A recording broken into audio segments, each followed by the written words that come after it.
Welcome, guys, to the 43rd episode of the Dapper Gaming Podcast for December 22nd. I'm your host, Ryan. With me, as always, Tyler. Dex is back. There. And we got a new guy. Guy we've never had before. Rob of Happy Waffle Gaming. Yeah. What up, what up? Not too much. So, I guess, what have you been doing lately, Dex? I mean, it's been over 2 months since you've been on. Yeah, I've been making new videos, of course, but at the same time, I'm planning this huge rebranding on my stuff, like new logo, new channel design, new, new fresh ideas for the videos, because I don't want to keep it the way I've always been keeping it this entire year. And so I'm gonna get new equipment and all that jazz and make it look a little more professional. Well, I'm still gonna be goofy, but I still want to make it professional. Want to make it look good? Make it sound good? Want to make it sound good, want to make it look good, want to make it, entertainingly good. Sweet. So, yeah. And I hope I pull it off. You better. What about you, Rob? Tell us a little about what you do. Well, I am a voice actor, animator, and a Let's Player. Like you said at the beginning, I don't run, but I'm part of Happy Waffle Gaming. I also make a little series I started, I think, in the summer, called Rob's Rants, where I basically bitch and moan about stuff, usually game-related. I do some voice acting on the side. I was in a Skyrim mod. So, yeah, I was in Falscar. Yeah, that's pretty much me. I'm also poor as fuck. So. I think we're all really poor. Oy. So, yeah! So, this is our last podcast of the year. It's the last podcast for 2 weeks. We're not going to record one next week because Christmas, New Year's.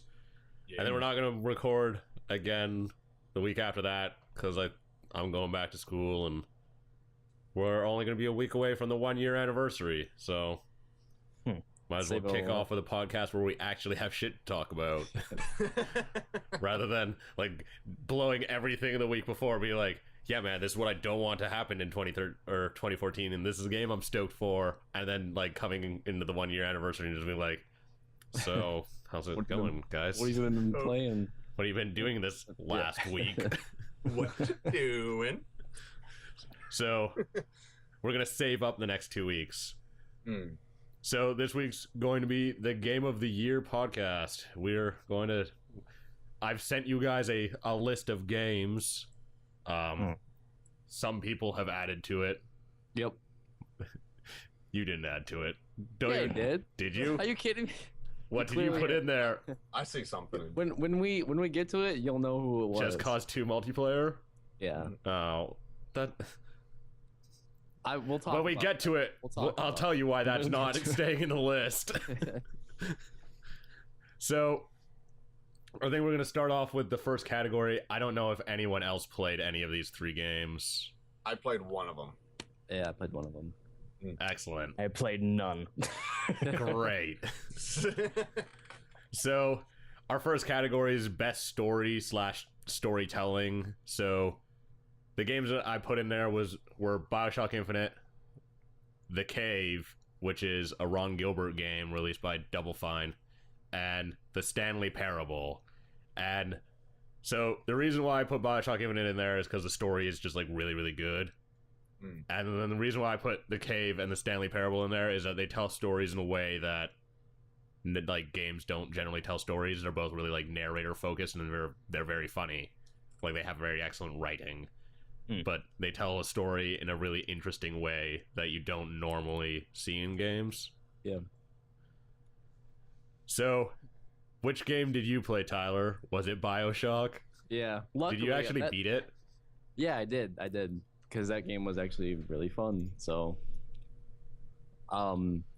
No, I didn't play any of the other two, and I just by chance happened to have BioShock, so I liked it. And like you were saying, it was mostly for the story. I didn't really care for the shooting or any of the those mod type deals you get. I don't remember what they're called, plasmids or whatever. Vigors. Yeah, They're called plasmids in the other two. Yeah, In I don't Rapture. really. I mean, like they're neat, but I've seen it before. But that story was pretty deep. Got me going at the end, so I liked it. So I'm assuming, Rob, you also played BioShock Infinite. Nope. You played the Stanley Parable. Stanley Parable. I loved that. I haven't gotten all the endings. I've been trying to leave a little bit of surprise for when I do my Let's Play of it, but I have played a couple of the endings of it, and like I gotta say, I'm like it makes me roll laughing. Like it's just it's really unique. It's completely different than any of the games I've ever played. It kind of makes me think of Monty Python, really, and I fucking love Monty Python. Like it's just like it makes you think you're on a set path with the story, but then it gives you an option, and then when you go on that option, there's so many different other options that you can do. The story is just great. I don't know how to put it into words. It's just a great story, and if you haven't played it, like if you don't play it, then at least look it up and see other people playing it, because it's an experience. It's a story that you need to see. Yeah, I think the Stanley Parable definitely has like one of the most interesting kind of ways of telling a story. I love the writing. Yeah. And mechanically, that game doesn't have many mechanics, but it's still like very interesting. It's not something that you see really frequently. And it actually reminds me a lot of The Cave, which came out at the beginning of the year, which is the other game that I put in this category. Yeah. And The Cave is done by Ron Gilbert. He's the guy who did Maniac Mansion and Monkey Island. And it's one of like the funniest games that I think I've ever played. And what it is that there's a bunch of spelunkers who go into a cave, but the cave is magical and can narrate. And so you just have like this cave telling a story the whole time. We now witness Dex taking a piss behind this large rock. That's practically what it is, and it's really great. So if you haven't seen The Cave, you should go look it up, because it's one of the like it's basically what a point and click adventure game would be now. It's just really, really fun. Like, it's very minimal amount of platforming, but there's still a little bit of it, and then you're just going through this cave and it's telling a story.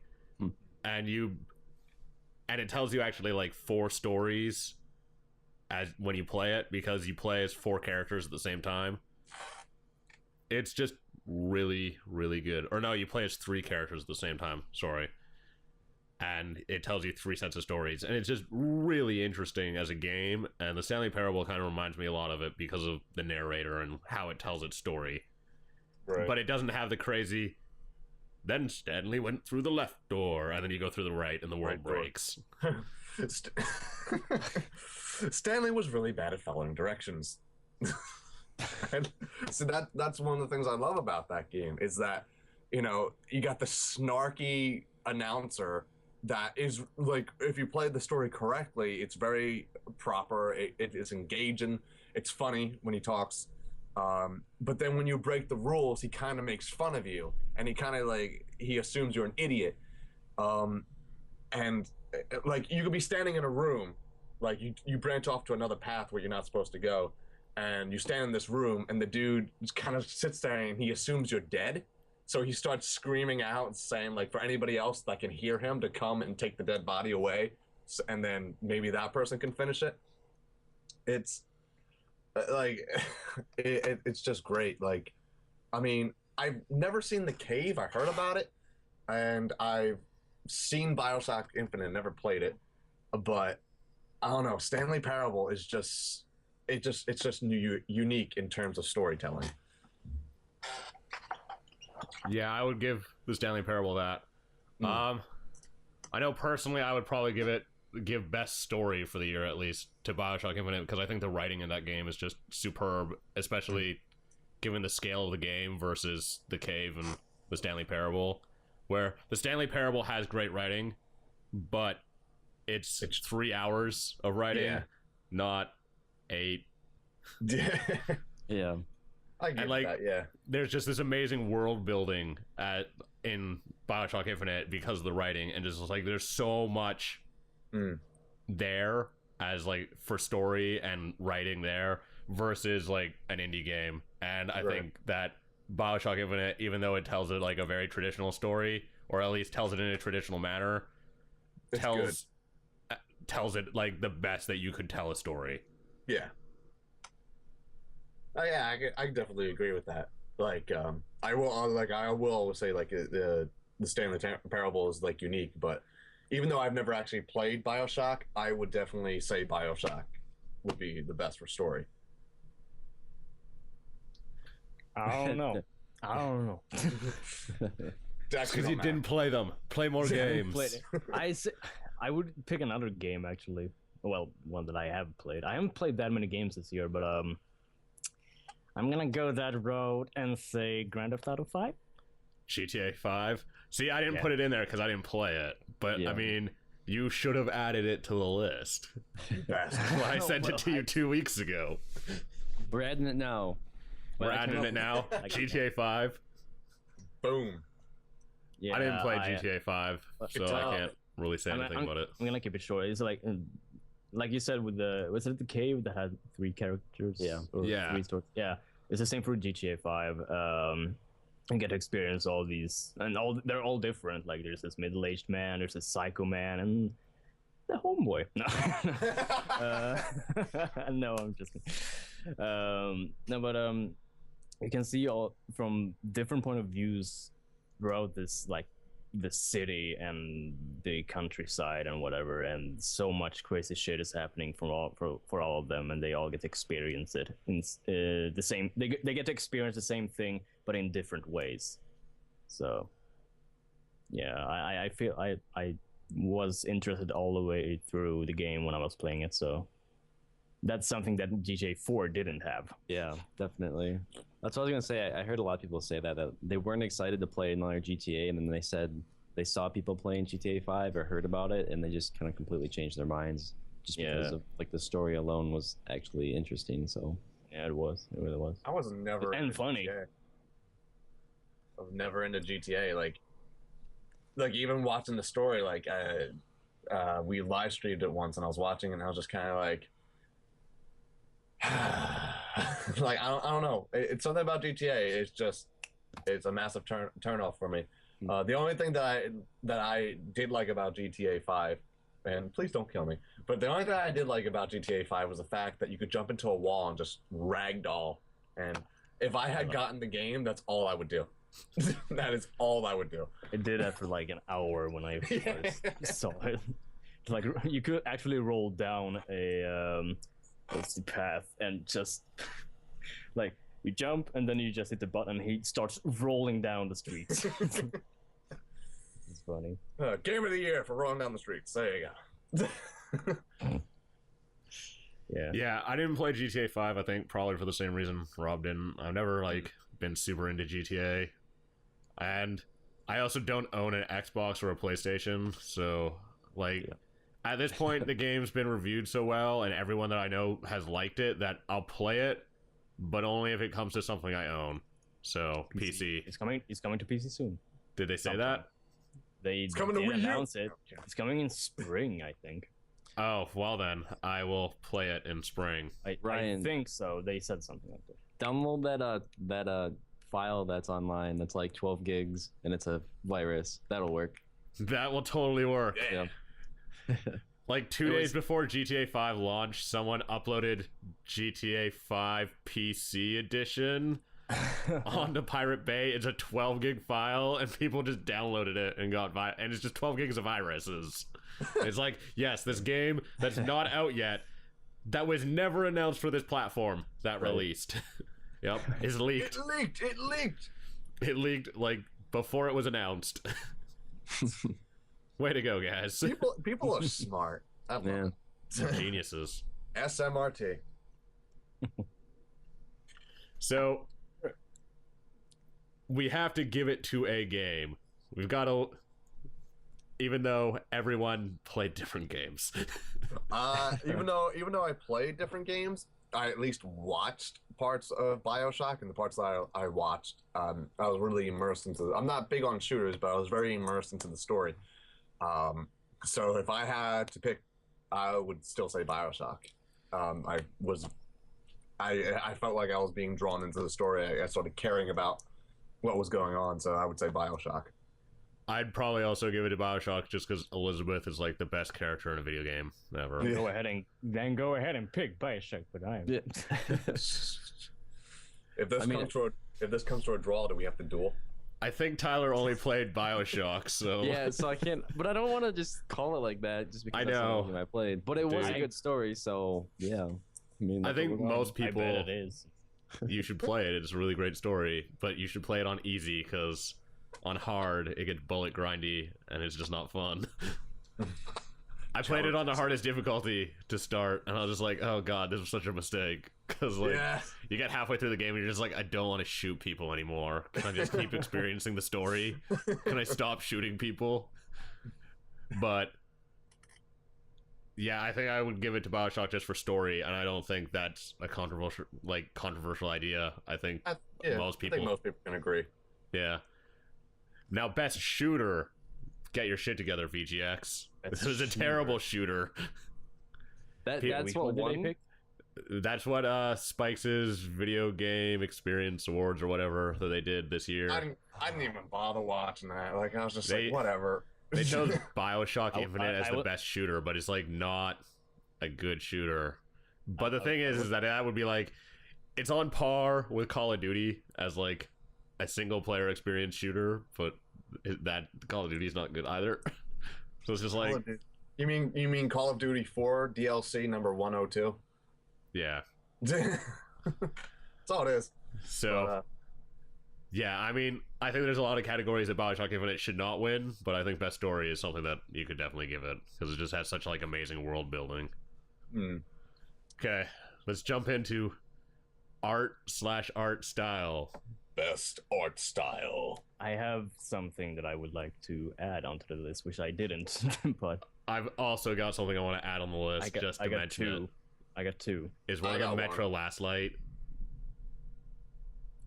What? Metro Last Light?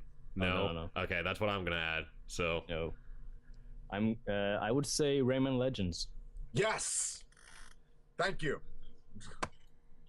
because I'll go ahead do you and add think? it right now. Not just because of the characters or anything, but the environment, the atmosphere. Fuck you, Rob. Oh, dude, you have a Wii U. Do you have Monster Hunter? Not yet. Buy it. I need people to play it with. When I get money, I'll definitely buy it. It's $40. Best game ever. When I get money, or I'll get it on the 3DS. Oh no, wait, my 3DS. No, is still because it broken. does. If you get it on 3DS, it doesn't have online. It doesn't. I thought it does. No, it has wireless area network. Bullshit. Anyway, Rayman Legends. Yeah. The atmosphere, the design of the levels, the environment, the characters, and everything that you can interact with is just is such. I found my child love for games back. Sweet So- English, dude.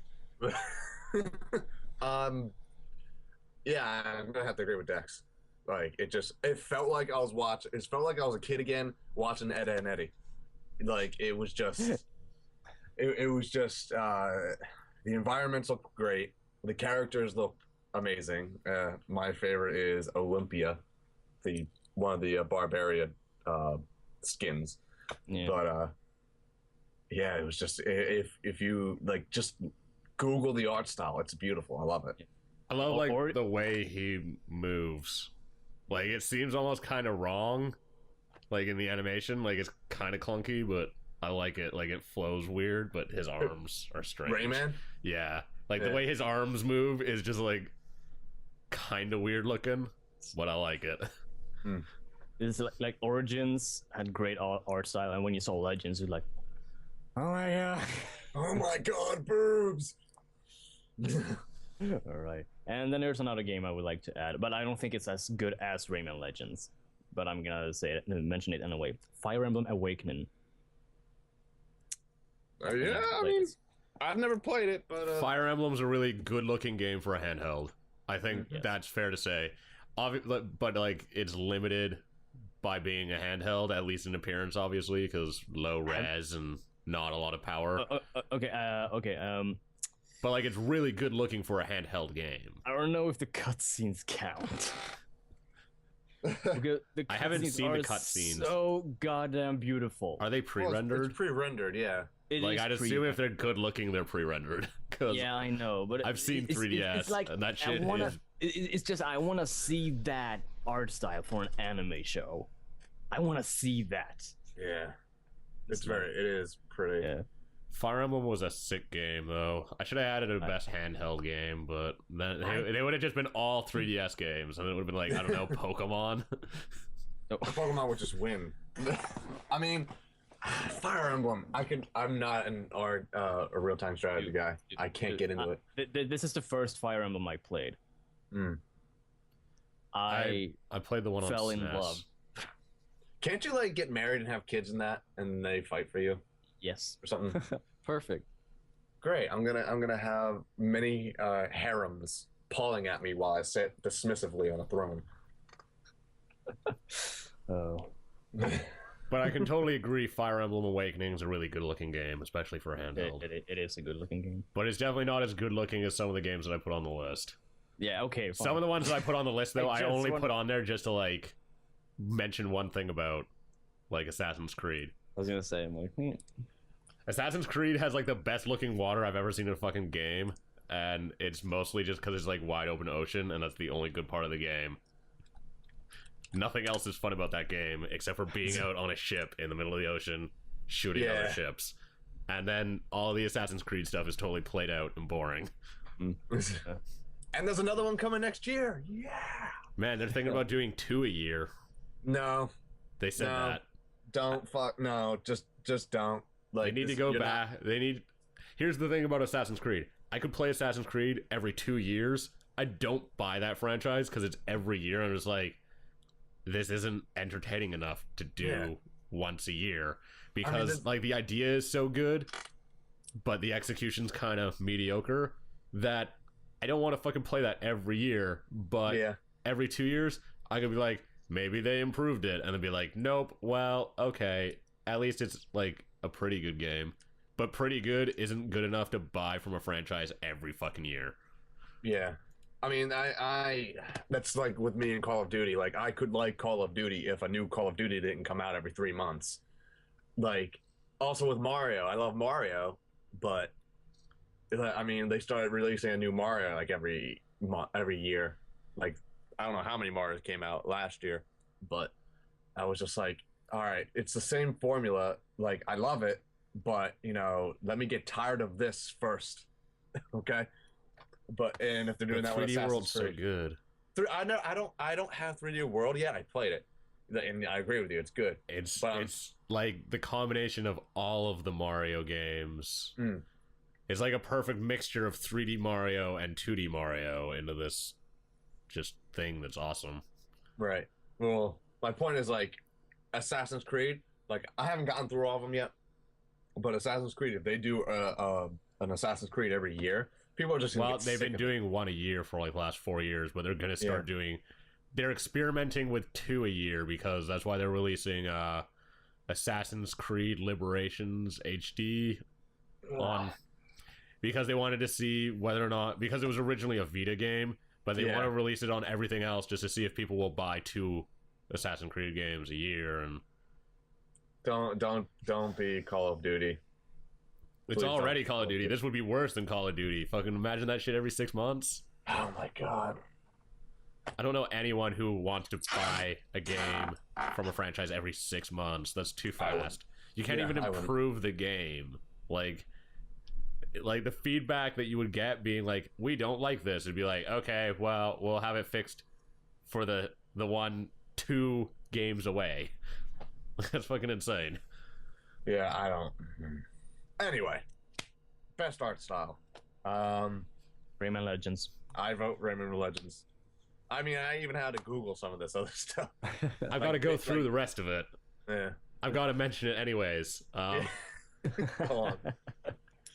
Okay. Card Hunter, I wanted to mention because I really like the art style in that, because everything's like little cutout, like cardboard things, like cardboard pieces, and it's like a board game. But okay, so it's a card game. It's a digital card game, but you like play cards to like move around on this board and attack, and like the art style is just really.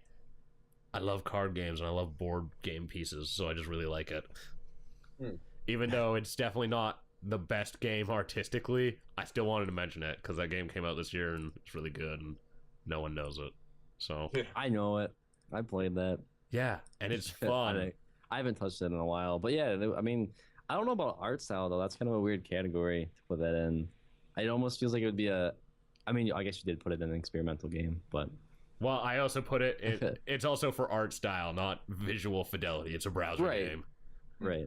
Like, it's not there because it's like mind-blowing Crisis 4 like graphics. It's just it's a quaint game that I appreciate the style of. Yeah. So I also put in Bit Trip presents Runner 2 Future Legend of Rhythm Alien. That game's so good. Never played it. The first game was in sprites, yeah? Yeah, but the second one's like all 3D modeled and very colorful. I just really like that it's colorful. I love some of the level designs, and like some of the worlds are just great looking. Some of them are kind of plain. I've only seen reviews of it and seen some gameplay. I haven't played it though, but it looks pretty. I think most of these games I really just put in here just because I wanted to mention them, because I think most people forgot about a lot of the games that came out in like the first 9 months of the year. Yeah.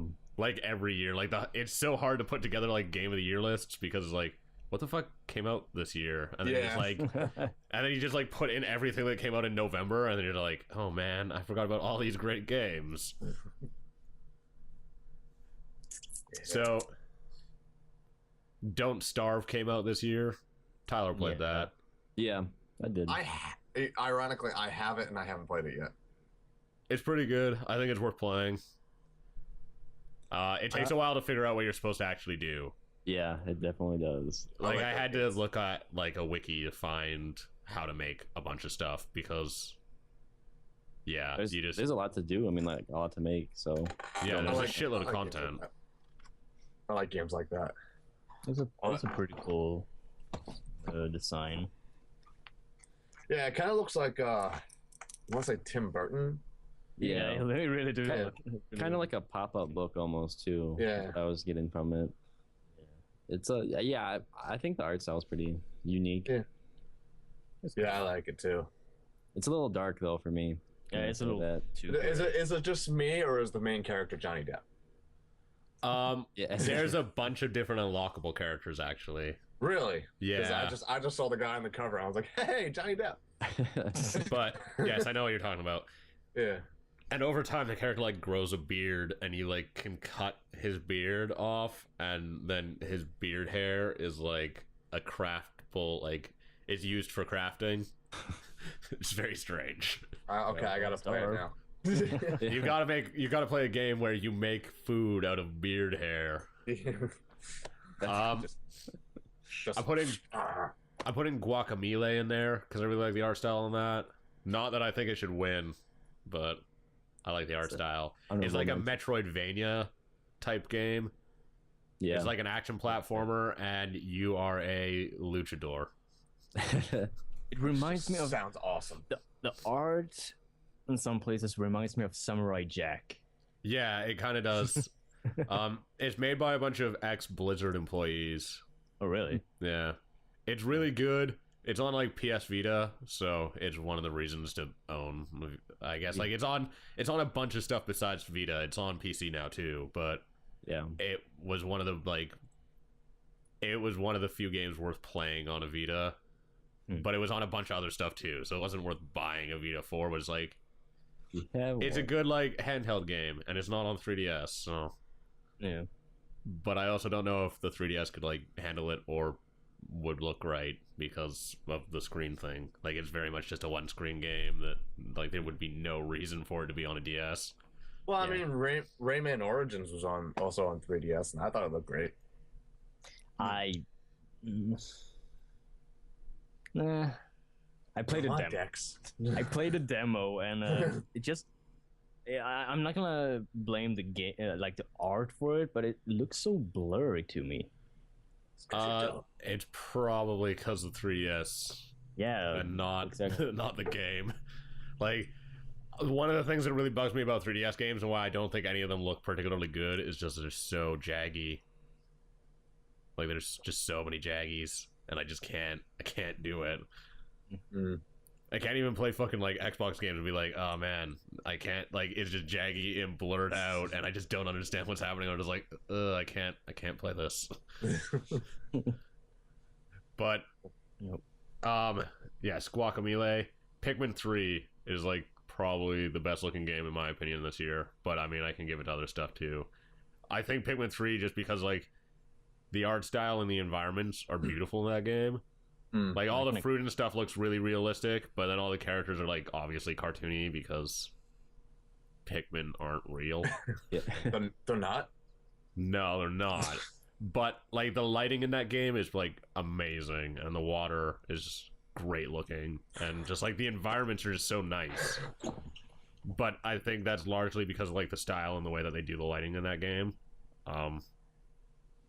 If you haven't looked at Pikmin 3, you should look at it because it's gorgeous. I've seen it. Yeah, it's pretty. Like I saw like they had like some type of they were showcasing it somewhere, and they were doing like this thing where you could take pictures from like the Pikmin's point of view or something like that, and they had like from the commander's view, he has like the commander walks around with a tablet, which is equivalent to the gamepad, and when you use the camera, you like aim the gamepad to like take pictures of stuff. It's cool. Right. And then you can post them to Miiverse because Miiverse is awesome. Yeah. So, what do you gentlemen think? Oh, I'm I forgot still one going. last game. Bioshock Infinite, just because the world design's really good. Yeah, it's creative, but I wouldn't give it to the art. Yeah. Yeah. I wasn't gonna give it to give- the design of the environment. guess. I like the art style. I like the lighting and stuff in it. Like I don't know. I played the PC version. The PC version is like really good looking. I don't know about the console version because console games look bad. I saw like the very But- like first 30 minutes in the on the PS3 version. But Yes. I really like the art style in that game. I just wanted to mention it because I think it's like a very good looking game. I think this is one of the other categories where Bioshock like shined, was that like just the design of characters and everything was like just really great. Yeah. But I could totally give this to Rayman Legends since that's I'm where giving this it looks to like it's Rayman going. Legends. Same. Yeah. I'd agree. I only played a little bit of it, but like you guys were saying about like taking you back to your childhood, I kind of did that because I showed a person that doesn't really play games that often that game, and it was so easy to just jump in, and I'm like just enjoying everything I looked at. So Like the stuff in there are so imaginative. It's Yeah. right. creative and unique, and he disappeared. I had to close my blind because the sun was shining in my eyes. I could hear you. I was listening. I just had to close the blind. Yeah. All right. So, Hands Rayman down. Legends then. Rayman Legends, even though I Alright. completely forgot to add it to the list. I thought I almost got everything. Good thing I was here. Yeah. I was gonna say Rayman Legends anyway too. Like added to the list. So, best experimental game. So, Train Simulator 2014. okay, that's not experimental. That's a sim. Not experimental at all. So I would say, like, to define experimental games, they're games with mechanics that aren't, like, you haven't seen them before. They're very strange. Like, Viscera Cleanup, for example, is a game where you clean things. You're, like, with a mop. It's very strange. Okay. You, like, clean up, like, space stations where space marines have died and there's blood everywhere, and you clean it with your mop and bucket. I actually have a game that is worth mentioning. I don't think it's the best one, but it's one worth mentioning. Guns of Icarus Online. Have you? I've played it, but I also wouldn't put that in experimental. Why? I think that the play between a bunch of characters is, like, very... I think that's different, like, where one person controls a gun and, like, one person's captaining. The thing is that I've seen it in another game that came out before it called Air Buccaneer, which is the same thing as Guns of Icarus Online, but made by a bunch of, like, I'm pretty sure it's made by Swedes. And it came out before Guns of Icarus, and everyone flipped their shit over Guns of Icarus. I was like, oh, poor Air Buccaneer. Yeah, you're right. Oh, yeah, poor Air Buccaneer. Who made it? What the?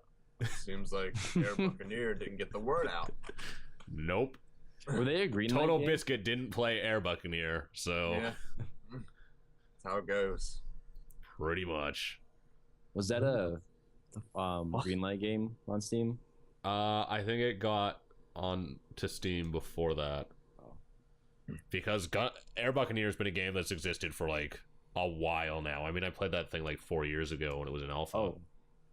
And then I bought it on Steam last, like, a year and a half ago. Huh. Okay, Like, well, I take that back. Like, that's why I can't give it to Guns of Icarus, even though I think Guns of Icarus is a cool game and actually has a community so that you can play it. But it's just Air Buccaneer.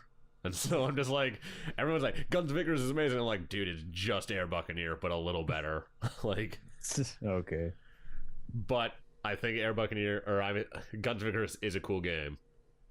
So the 5 games that I came up with were Anti-Chamber, Card Hunter, Papers, Please, The Stanley Parable, and Surgeon Simulator 2013.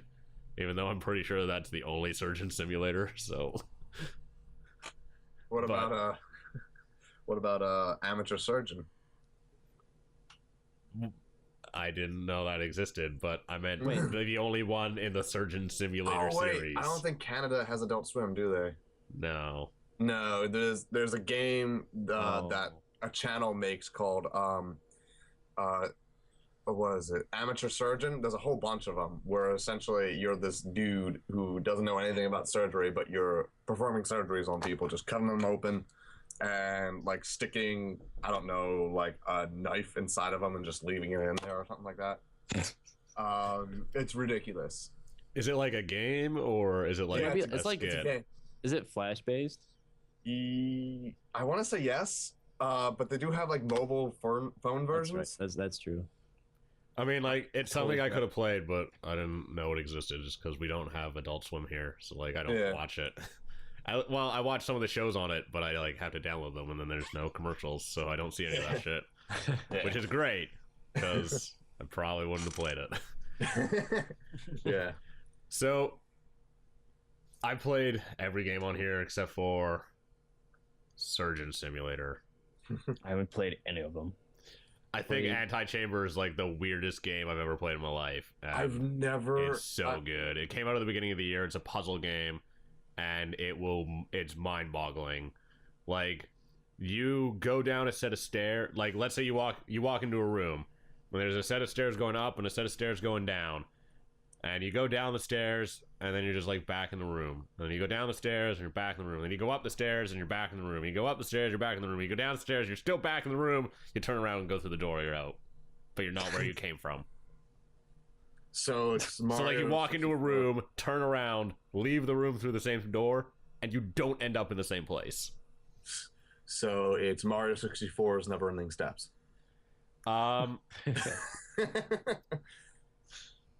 But it goes farther than that. That's like the first puzzle in the game is that it's teaching you that the world isn't linear. That sounds like a good mindfuck. I like it. And then all the puzzles in the game are amazing. Like, it's one of the strangest, neatest games I think I've ever played in my life. And I think most people have forgotten about it because it came out on like the 4th of January. So it's like, it came out like very early in the year. It came out after PAX Prime, but like after PAX Prime last year, not PAX Prime this year, because PAX Prime's in September. Yeah, but when was PAX Prime last year? September, the beginning of September. It came out like right at the beginning of January, so like it wouldn't have made it on the lists last year, obviously, because it wasn't out yet. But it was like doing its media circuit pretty much like in September of last year. And I think it's just one of the neatest games that I've ever played, but no one remembers that it came out this year because once again it came out in January, so no one's gonna remember that. It's like that weird time where they're just like, that came out in December, right? No. But not even that. Like, you just think back like what games came out for the year, and you always think like like AAA games that were just really big, like Tomb Raider, or games that came out in the last month. Yeah. And then you just don't acknowledge shit that came out at the beginning of the year. But Anti-Chamber is one of the coolest games I think I ever played. And if I was going to pick a game to win the category, then I would pick Anti-Chamber personally, just because it's so strange and so good. But all of those other games are really good too. Like, I really like Card Hunter. I think that's the coolest card game I've played, at least a digital card game. Mechanically, I think, at least, because like you're moving pieces on a board, but you're playing a board game but with cards, and it's just really good. And I haven't seen it in like a digital form like that before. It's like Dungeons and Dragons with cards. Yeah, and it's on a browser, and it's really good. Yeah. And Papers, Please is super awesome because it just is. You work as like a border guard, and you like stamp papers, and it tells a really interesting story. And I think the old man is probably like the best character in video games this year, like Igor or whatever his name is, or Gregor or something like that. Yeah, I heard about that game, and I heard like there's like you can either allow them through or deny them, and like each character has like a different story or something like that. And like you can get penalized for like, say somebody really needs to get by that doesn't have the right paperwork or something like that, but he needs to get to his family that's on the other side, and you're thinking like, oh, should I help this guy, or should I just say no, fuck you, your family can starve? And like, I haven't played it myself. Yeah, and like sometimes when you let them through, they'll like go across the border, and they'll like actually be a suicide bomber and like blow up. Oh damn. So like that's one of the reasons why you're like not supposed to let people by. So you have to kind of like make your own judgments. Yeah, it's just a really interesting game, and I think it's very strange, but it's very fun. It's compelling, I guess, for being a game where you drag and drop papers around on a small table. And like it gets like more and more complicated, like what you're supposed to do with the papers. Like on the first day, you're just supposed to like let anyone in who has a passport. So like you look at the passport, stamp it, let them in. And then like the second day, they need to be only from like these 3 countries. So like you have to look at the passport and like look at the 3 countries, or like look at the town that they're from, and then match up the town with a country like on a list, and then like let them in or deny them. And then it just like gets more and more complicated. Like you have to like use a body scanner on them and see if there's anything that they're hiding. And sometimes they're like hiding very strange things that aren't illegal. It's like sometimes they're hiding a gun, sometimes they're hiding a dildo. Yeah, I was just gonna fucking say that. Big orange floppy dildo the size of their body. But it's just a very strange game, and I appreciate that people seem to like it because it's very weird. The Stanley Parable, I think we've talked about that a lot already. Really cool game in its storytelling. And then Surgeon Simulator is just goofy. Yeah. Because you just control your hands, and they're all fucked up.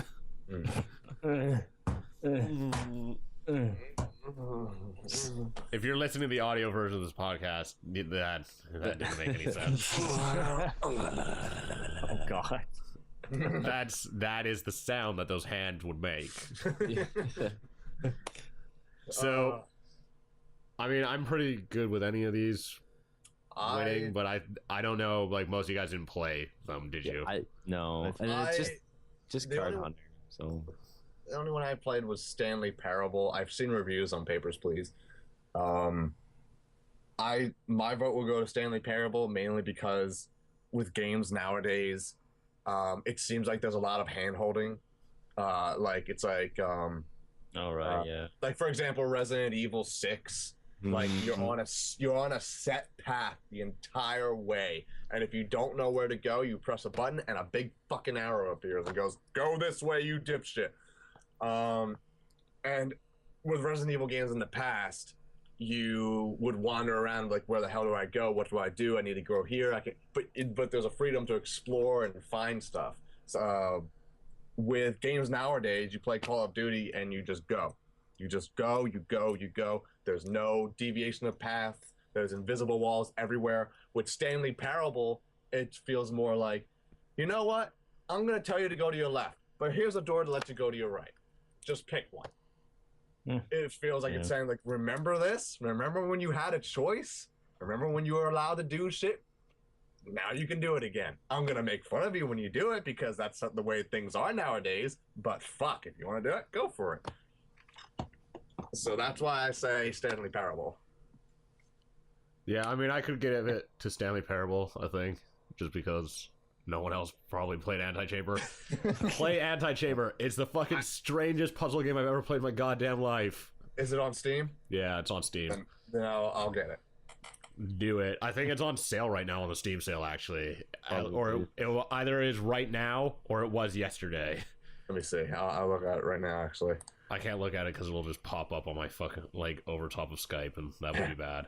Yeah, no I problem. gotta look on my phone. It's on sale right now for $5. It's the daily deal. If you are listening to this, it'll be too late. But Yeah. if you're in this Skype call, I urge you to buy it because it's so strange. It's just, and it has like this Metroidvania type feel to it, in where like you complete a puzzle, but like you'll get to a room and you can't complete the puzzle yet because the game hasn't told you can do something yet. Like you could do it, but you would have no fucking clue that you could do it. Right. Until like much later when it shows you it in like the most simple form possible. And you have like this weird ass matter gun. It creates and destroys matter, and it's like you use it to complete some of the puzzles, and it's just very weird. Yeah, I'll hop on it. That's cool. Yeah, sure. I mean, I can go with any. Yeah. We'll give it to the Stanley Parable just because I think people actually played that and didn't play Anti-Chamber. So Stanley Parable. Let's jump into multiplayer. I think there's games I left out. I just put in the games that had the multiplayer that I played and really liked. So in the runnings here, in the list that people put together, we can add stuff if anything was missed. We've got Dota 2, Monaco, Monster Hunter 3 Ultimate, Path of Exile, Super Mario 3D World, and then Just Cause 2 multiplayer, which is not going to stay in the list for reasons I'm going to explain right now. That is a mod for a game that came out like 3 years ago. It's not a game, it's a mod. Mods. We should have a best mod category. Maybe next year. All Scar. If Just because I was in it. if there's a best mod category, I would give it to Just Cause 2 multiplayer because that shit's insane. Yes. But there's not. Strike it from the list. I feel we need to add Rayman. Rayman Legends for multiplayer. Yes. Ooh. I've actually never played it multiplayer. What? Me and my brother had played it. I have the Steam version. Is it only local? Yeah. Well, so is Super Mario 3D World. Yeah, but So I mean, like, two reasons for me to say I am not playing multiplayer because I can't. I don't have any friends. I had a bunch of friends over last night, and we played through 3 worlds in the last 3 worlds of Super Mario 3D World, and it was amazing. I need to get it. Damn. It's so fun. It's so good. I don't even have a Wii U yet. That's I'm good. gonna get it after. I'm gonna get it after MagFest. Ah, shit. Dude, if you get one and get Monster Hunter, you fucking tell me. I need people to play Monster Hunter with, damn it. I'm at the point where it's like not playable single player anymore, and I need people to help me hunt. And if I have to help them kill other shit to get to the point that I'm at, I will fucking do it.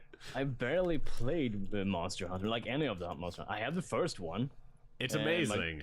Monster Hunter 3 is fucking amazing. It's one of the best, like, it's the best Monster Hunter for multiplayer because the online is actually good. Like, just getting into a match does not take you an hour because friend codes don't exist. Isn't it just Monster Hunter Tri from Wii and with twice as many monsters? Yeah. There's twice as many monsters. Like, people are like, how dare they just release an HD version of this for $40? And I'm like, the default Monster Hunter 3 only had 35 monsters in it. Monster Hunter 3 U has 72. Yeah. Literally doubled. That was another reason why I didn't want to get it, because I didn't know anybody that had it. I only have one friend that has a Wii U, and he doesn't have it. I also only have one friend with a Wii U, and he bought a Wii, and I was like, you have to play Monster Hunter Tri.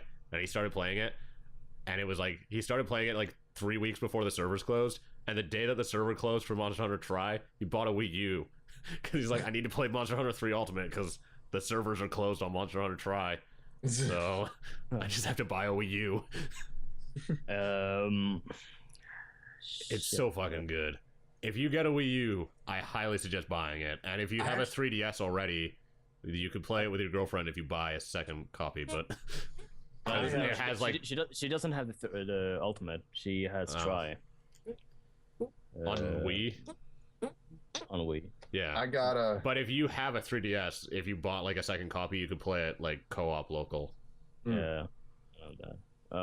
I have the demo of Monster Hunter Ultimate on my Wii U. I did it for the channel. I don't think the demo was very good because it doesn't it skips you right to the end of the tutorial and just makes you fight a big monster. And yeah, I couldn't So it's like the demo is okay. It's basically impossible to make a demo for Monster Hunter because the first 5 hours of the game are tutorial, right? And then it's like go kill shit. I didn't know how to kill the monster right at the end. And the demo for the game is they put you at the good part, not 5 hours of tutorial. But you haven't gone through the 5 hours of tutorial yet. I could have used if you go on the channel and look at the I did the Monster Hunter 3 thing. I kept fighting this rat thing that was the size of a fucking mountain, and I just kept wailing on that thing, and it wouldn't die. They have a ton of health. Yeah, so those fights take up to 50 minutes. Yeah. Here's the thing about Monster Hunter. Every fight in Monster Hunter is like an epic boss battle. You need people for that. Yeah. Shit. They scale it up if you have more people, so it still takes like just as long. You have a 50-minute cap is what you have. At the point that I'm at, I mean, I can kill pretty much anything in like 20 minutes except for like the hardest monsters. But damn. That's just because I have like all of the gear. In fact, most of the stuff that like if I started playing with someone now, I could probably like kill most of the stuff in like 4 minutes that they would have to be killing. But that's just because I'm like all geared out. Because that game is like a very slow progression where you just kill a monster, harvest it, make gear out of it, go kill the next monster that's like tough, and then you like just farm monsters until you get gear that you need to like go kill other monsters. And it's like the best. It's my favorite game. Monster Hunter is my favorite goddamn franchise, but no one plays it out west. So, and when I say out west, I mean white people don't play Monster Hunter. But white people do not care about Monster Hunter. After Monster Hunter, we have Path of Exile, Rayman Legends, Super Mario 3D World. Oh, Monaco. I forgot about Monaco. That game's amazing. That's a great indie game, and it's probably going to go on sale on Steam. And that game, it's not a stealth game, but it's not like an action game. It's like a heist game. I think it kind of perfectly encapsulates like going on a big bank heist, because that's all you do in that game. Like I did yesterday. Just really fun. You guys didn't hear that. Heard nothing. Heard nothing, saw nothing. I would. Okay, coming from a guy who plays Dota 2 a lot, I would not consider it one of the best multiplayer this year. Me Get either. off the internet. I would not. I only really put it in there because it needed to go somewhere. You realize now everyone's gonna start hating. No, It's to be fair, I Dota agree 2 with and MOBAs are really hard to play. Like, and like you can't play them with strangers because you just get mad. Yeah. And with friends, they need to get mad too. They need to be good. Not just that. If you play with strangers, either you get mad or either they get mad. Yeah, it's one way or the other. Yeah, and like it's the community. It's the community that ruins some of the experience. Sure, it's fun, but it's to not play. even the community. It's the way that the game is designed. Is that MOBAs always make you feel like if you're losing, it's your team's fault and not your fault, and you just get mad at the other people you're playing with. It's always their fault. It's never your fault, because that's just kind of like that's the way that information is basically given to you from the game. Like the feedback that it gives is your team fucked up, and then you just hate everyone else and never blame yourself. It's like if one fucks up in the team, you're all fucked. That's but I mean, it's fun to play as long as no one is bitching and moaning. So Which, yeah. Which is every match. Yeah. Unless you're like completely rolling over the other team, in which case they're just bitching and moaning. I never play the game by myself for other strangers. I always play with some of my friends. At least one, yeah. It's hard. At least one, at least two for me. Yeah, that's usually what I go with too. But In pubs, if you have 3 people, then like that then you can at least organize some kind of a comeback, at least in worst case. But without friends, like you can't do anything. Yeah. You just have to hope and see if things go well. Yes. Also, maybe the European servers don't have this problem, but there's so many fucking Russians on the North American servers that don't speak English. Wait, you have Russians? Tons of them. I thought you had Brazilians. Both. We got Brazilians and Russians. We have Brazilians Russians. are sexy. Definitely have a lot of Spanish-speaking people on my servers. I don't know why, but and a lot of Asians. Like, there's a lot of Asian languages. I think it's between Chinese I think and people Japanese. just play on the North American servers because they're like, North Americans are bad, and which is true, but I mean, the international showed North America's got no game, but See what I think it is but it's just like it's awful because we can't, like, you're trying to play and you can't even play with your team because they don't understand you, and then they just start yelling at you in some language. Yeah, Some language, or the only English where you will hear bitch, dumbass. yeah, they know all that. It's frustrating. And you try to write a comeback in fully detailed English. You're like, I can't believe that you actually said that to me. And they're like, I can't believe that you said such a thing to me. It's appalling. Well, meanwhile, they're like, fuck you, son of a bitch. No, yeah, but the funny part is when me and my friends load up a game and we see the team setup and one of them has a name that is in Russian, we're like, oh, there's a lose. Pretty much. Yeah. But sometimes they're either bad or they're extremely good. So they're either white or Asian.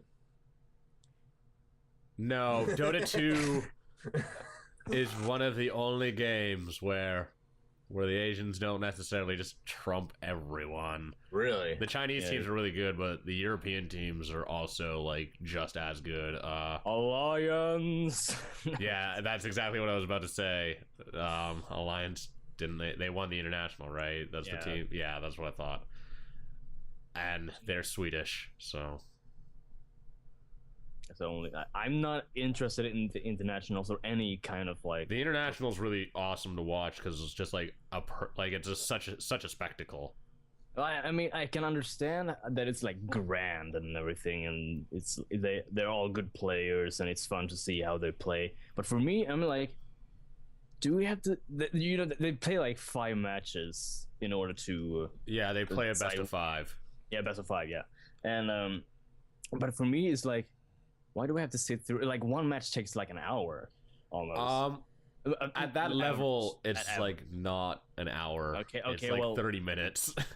Because like a team will pretty much be like, oh man, we lost. And the thing is that in pubs it goes longer because there's no ability to surrender like there is in League. But in Oh yeah, if you type GG there. but yeah, well, you can type GG and not leave and make them play out because they still have to play out. But what happens is you normally type GG and then just quit, like you leave the match. And then, because if your whole team leaves the match, then it automatically ends the game. Like, then it automatically ends. And so that's how, like, in, I guess, competitive matches, that's how they basically surrender, is that you just leave the game. But I mean, that's how it was in, like, I come from a Counter-Strike background where I, like, played Counter-Strike competitively, and that it's the same thing. If you were, like, just fucking super frustrated and you already lost, like, then you just quit, and it would auto default all the remaining rounds to the other team. Yeah. So. Yeah. And you can't surrender in Counter-Strike. And so in competitive games, like if you like surrender, then you just leave the game. Yeah. Well, you can't. Well, no way. You can surrender. At least in global offensive. Oh, can you? See, I think you can. Yeah. I don't play. A vote now. I don't play that competitively, and I don't play it a lot. I used to play 1.6 in Source, so. Well, we only play. I only play ranked in global offensive, so. I don't play any of them. But yeah, best multiplayer. I would not give it to Dota 2. I'd probably give it to Monster Hunter because I just really like Monster Hunter. I'd also probably, or I'd give it to Path of Exile because that game's so good.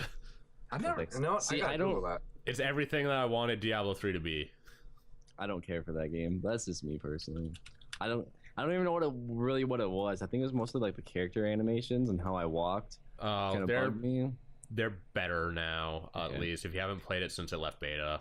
Yeah, so that was still a while ago, but Path of Exile is basically, it does Diablo better than Diablo ever did Diablo.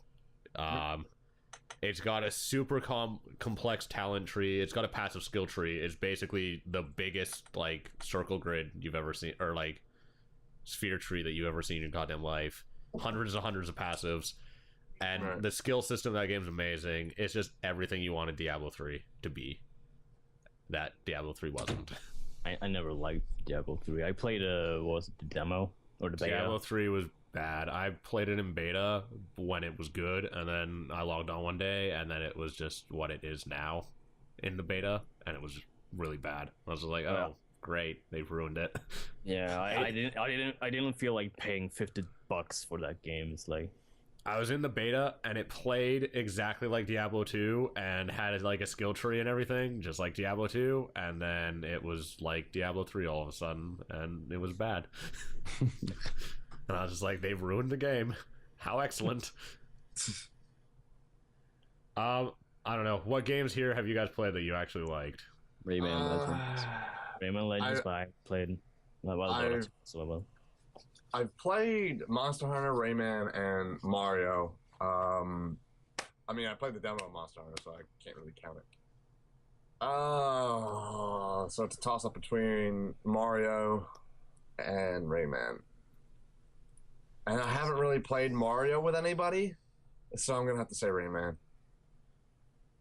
Okay, I'll concede. There's a game I wish we could add on it because I played it this year, but it's not out. It's not out yet. Oh, what game is that? I don't know if I can say it. Oh, Dex knows what it is though. I do. Yes, you do, because you got mad at me. Is it Wait, what? Elder Scrolls Online? Yeah. Oh. It was awesome. I thought it was awesome. Everyone fucking got into that, See, and I didn't, and I'm just like, the fuck is this? Because when I signed up for that beta a year ago, I was like working for like an MMO news site, Right. and like all that shit's in the beta, and they're like, you have an excellent chance of getting in, didn't get in the beta. It's like, what the fuck is this shit? Right? Did I tell you I got in September? Yeah, for, you told me that- you got in September and didn't realize it until they sent you an email like a couple weeks ago saying, welcome back to the beta. Yeah, and my friend also got invited, but it gave him a code in it, and I'm like, dude, where's the code at? He's like, yours is different. Yours says welcome back. I'm like, I remember now because it was like a stress test. Yeah, so I didn't care for that game. I'll just say that. I enjoyed it. I didn't play that much of it. I'm not a huge MMO fan, so I guess I really shouldn't be the person to talk to about that. That game's not out yet anyways, so I wouldn't put Yeah, it we in the can't running throw it for in this there. year. It's gotta wait till next year. It's why I didn't put Hearthstone in. Otherwise, I would have just said Hearthstone. But that game didn't come out until that game hasn't come out yet. So I don't know why it's in so many goddamn top 10 games of 2013 lists, because that shit's not out. I was gonna mention something about is it Hearthstone or Hearthstone?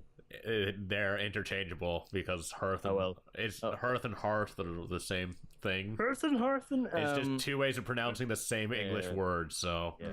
Okay. Well, I was gonna say, I was gonna mention it because there's one reason why I would put it on my top 5 list of disappointed games of 2013, even though it is a beta, but still, it's because I can't play cross-region with people from America, for example. oh, I can that's only super play with frustrating. people. I can only play with people from Europe. I think that's only for now.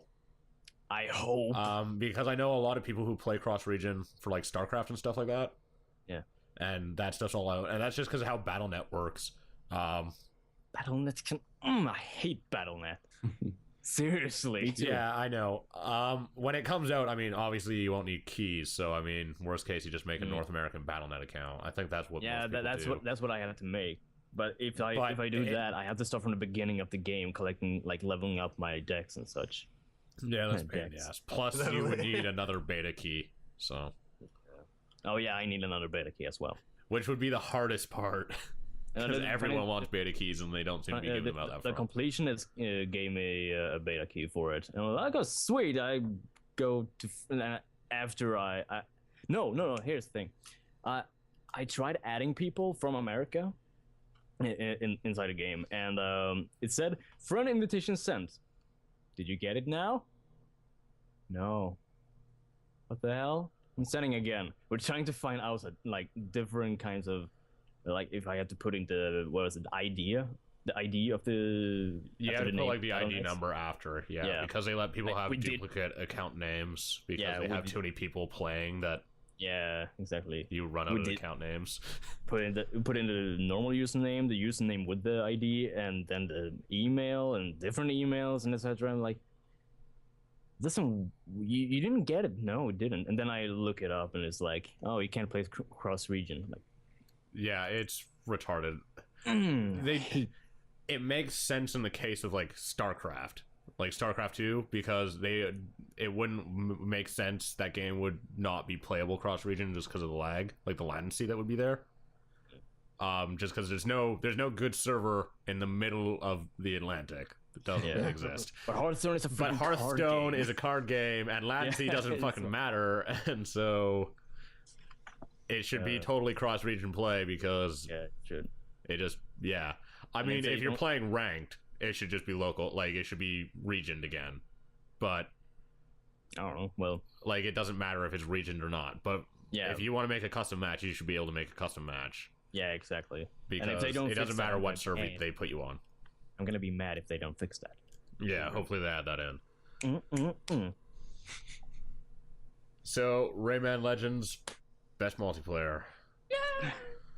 So, I guess this is the category. Well, everyone else played it. I didn't play it, so. I haven't played it, but I haven't played except for Dota 2, but I wouldn't give it to Dota 2. No, I wouldn't either. But let's jump into best indie game. I think I played all of these. I don't know if you guys played them. I'm not Stanley that Parable. big. Yeah, I'm not that big on indie games actually. It's I don't know why. I play a lot of them because I find them interesting. Minecraft.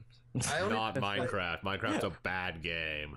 I would play the game. It's barely a game, and that's why it's Go bad. away. Go away. Go away. Yeah, I'm not. I really just don't like Minecraft either. I never got into it. Well, I run out of shit to build, and then I'm just like, okay, whatever.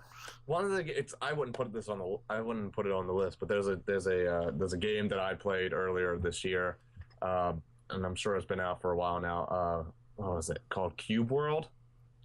Oh, Well, it's like, that game. One, that game's not out. Two, that dude like hasn't updated in forever. I know. He like disappeared for 8 months, made an update. He's like, guys, I'm gonna finish the game. Don't worry about it. I'm alive. He's like, I went on vacation for 8 months with all the pre-order money, and then just like hasn't updated it since he made that. Yeah. I'm gonna be surprised if that game ever gets done, especially because Treon Worlds, the guys who they made Rift and Defiance, the Defiance game. And they're making a game pretty much like Cube World, but it's going to actually get done because they're a real studio. So Yeah. So I think like Cube World came out, blew up, made a shitload of money, and then a bunch of like studios were like, man, we should just make that because we could do it better than them because we have resources, and also would have to release the game because we would be held accountable for stealing pre-order money. So let's just make that game. And then a bunch of studios started making that game, and all of their versions look better than Cube World and will probably be done 3 years before. Yeah. So if Cube World ever actually gets made, let's see. I would. I think what I'm gonna do is just run through the list and like say what they are, because I put a lot of them in there, and then if there's anything that you guys have played that's not the Stanley Parable, then then we'll talk about it. So first one was Anti-Chamber. I put it in Best Experimental. I think it's just one of the coolest games I've really ever played. Bit Trip presents Runner 2 Future Legend of Rhythm Alien. Put that in there because I really enjoyed it, but I don't think it should win. Card Hunter, same thing as the one before it. Really enjoyed it. Probably won't win. Eodor Masters of the Broken World. I want to talk about that game because it's fucking amazing. It is a strategy gamer's like wet dream. So have you guys played Heroes of Might and Magic? Nope. It's like Tyler played it, where you like have a hero and you like move around the map and like collect units and like do quests and stuff, and you're playing against another player though who also is like moving a hero around the map and completing quests and gathering an army, and you have to like kill each other and then destroy each other's towns and capture stuff. This game is like that, but instead of being with like an action point system where you're on a world that doesn't like, they're both turn-based games, but Heroes of Might and Magic, you have like an action point system where your character can like move a certain distance on the map like every like turn, and he can complete quests and stuff. But Eodor is like you move on tiles, and so that's like one of the major difference. But also in Eodor you like fight for worlds, so there's like 3 levels of strategy game. There's the grand strategy game like Europa Universalis, if any of you've played that. So it's a grand strategy game like that where you like choose worlds to attack and like fight over, and when you capture a world you get like new units that you can use on other worlds. And then when you're battling over the worlds, you have like a tile system like Civilizations, and you move your heroes around on that and gather them up armies. And when you fight with other armies, you fight like in Heroes of Might and Magic, where you have like a board and you move units around on the board to like fight each other over the tile. Okay. And so it's just it's a really amazing strategy game, and it has hundreds and hundreds and hundreds of hours of content. Like, it took me a long ass time to get through the campaign. Like, the campaign is like almost 100 hours long. Ooh. And it has full multiplayer and stuff. Like, it's a huge game, and it's just super fun. And I think it's one of the best games that no one seems to have acknowledged exists, because like a lot of the big YouTubers, like, it's not a game that you can let's play, and it's not a game that you can do a first impression of. So because you have to play it for like 50 hours before you can talk about it. So like no one reviewed the damn thing, no one played it on YouTube, so no one knows it exists. But it's so good. And I think it was on sale yesterday in the Steam sale. It'll probably be on sale again. It's not very expensive, but it's one of the best strategy games I've ever played in my goddamn life. And I think that if you are into strategy games, you need to acknowledge that it exists and take a look at it, because it's really fun. Suck at strategy games.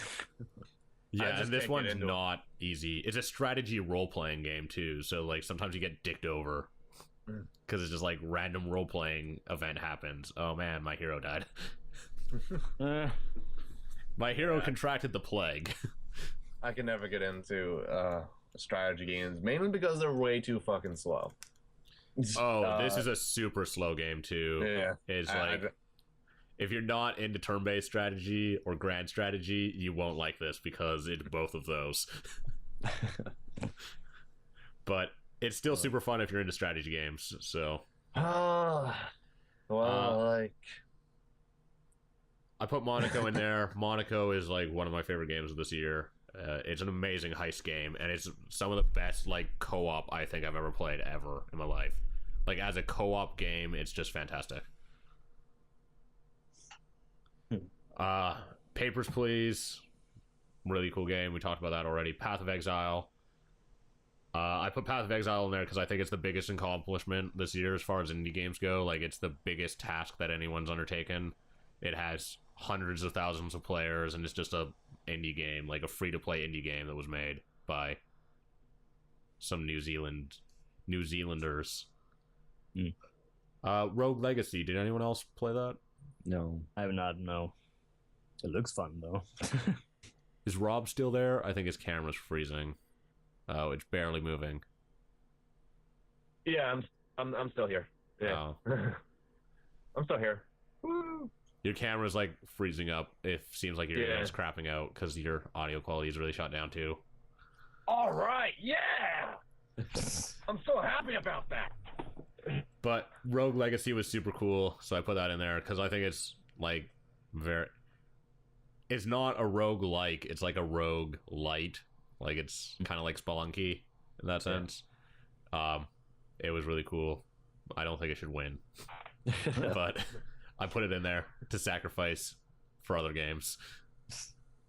And then the Stanley Parable, that unstoppable beast that seems to be the Stanley Parable. Yeah, Did anyone else play any of those games? Well, Path of Exile and Card Hunter, but that's it. I am no. I mean, I played most of these games I never heard of until we started doing this list. Stanley Parable is the only game I played. So since I said Stanley Parable like 3 other times, like it's like I'll just go with it at this point, because it doesn't seem fair that it's like Stanley Parable. You're breaking up a lot. You might need to restart the call.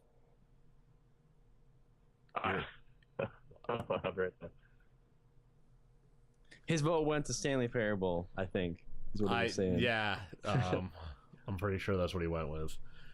I think the Stanley Parable was really cool. Personally, I would say the best indie game was just Path of Exile, just because it's like the biggest accomplishment, just as far as like money and everything goes, because it's pretty amazing. Hello?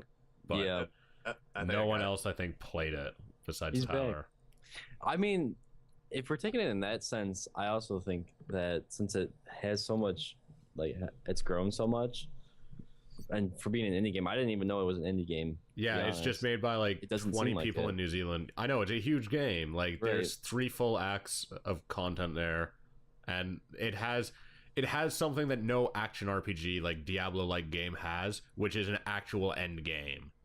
Like it's not just let's grind loot from monsters we've killed hundreds of times before. Like you go in with a group and like complete these really hard dungeons to grind for loot, but like the dungeons are randomly generated and have stuff you haven't played before. Right. Whereas in Diablo, you're just going through the same campaign over and over again. So it's like Path of Exile actually has like Path of Exile has a crazy PvP system. Path of Exile basically has like a robust end game for an action RPG, and it's amazing, and it's just like a huge accomplishment for an indie game to like be the lead of a genre, really. Right. Because I mean, like, Path of Exile has more players than like Torchlight 2 or Diablo probably still have. Like, the community in that game is amazing. Damn. Well, I don't know. I haven't played any of these games, so Well, Just put if a you like question mark. Diablo-like games, you should play Path of Exile. I don't like Diablo-like games. Oh. Don't like anything. Well, you're but I bet Dex likes shooters. no. No. Well, it's like I like shooters, but not when they poop out a shooter every single day.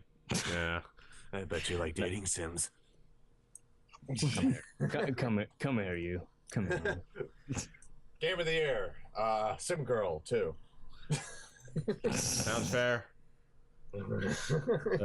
Sim Girl 2. So, best indie game. What did we decide on it? Because my internet's a piece of poop right now. If I was choosing, I would choose Path of Exile just because I think it's the biggest accomplishment, like, within indie games of this year. Probably it's bigger than AAA games that came out this year. Like, it's just a hugely technical, impressive thing for like a small indie studio to put out, and it has been rewarded in like an amazing community. Basically, the community behind that game is awesome. The free-to-play system in Path of Exile is super fair.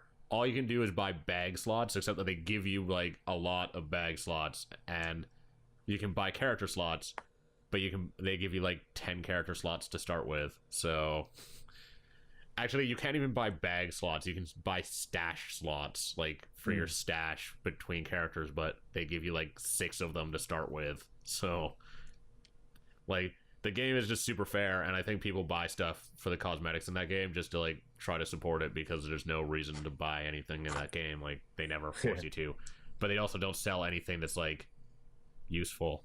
So Right.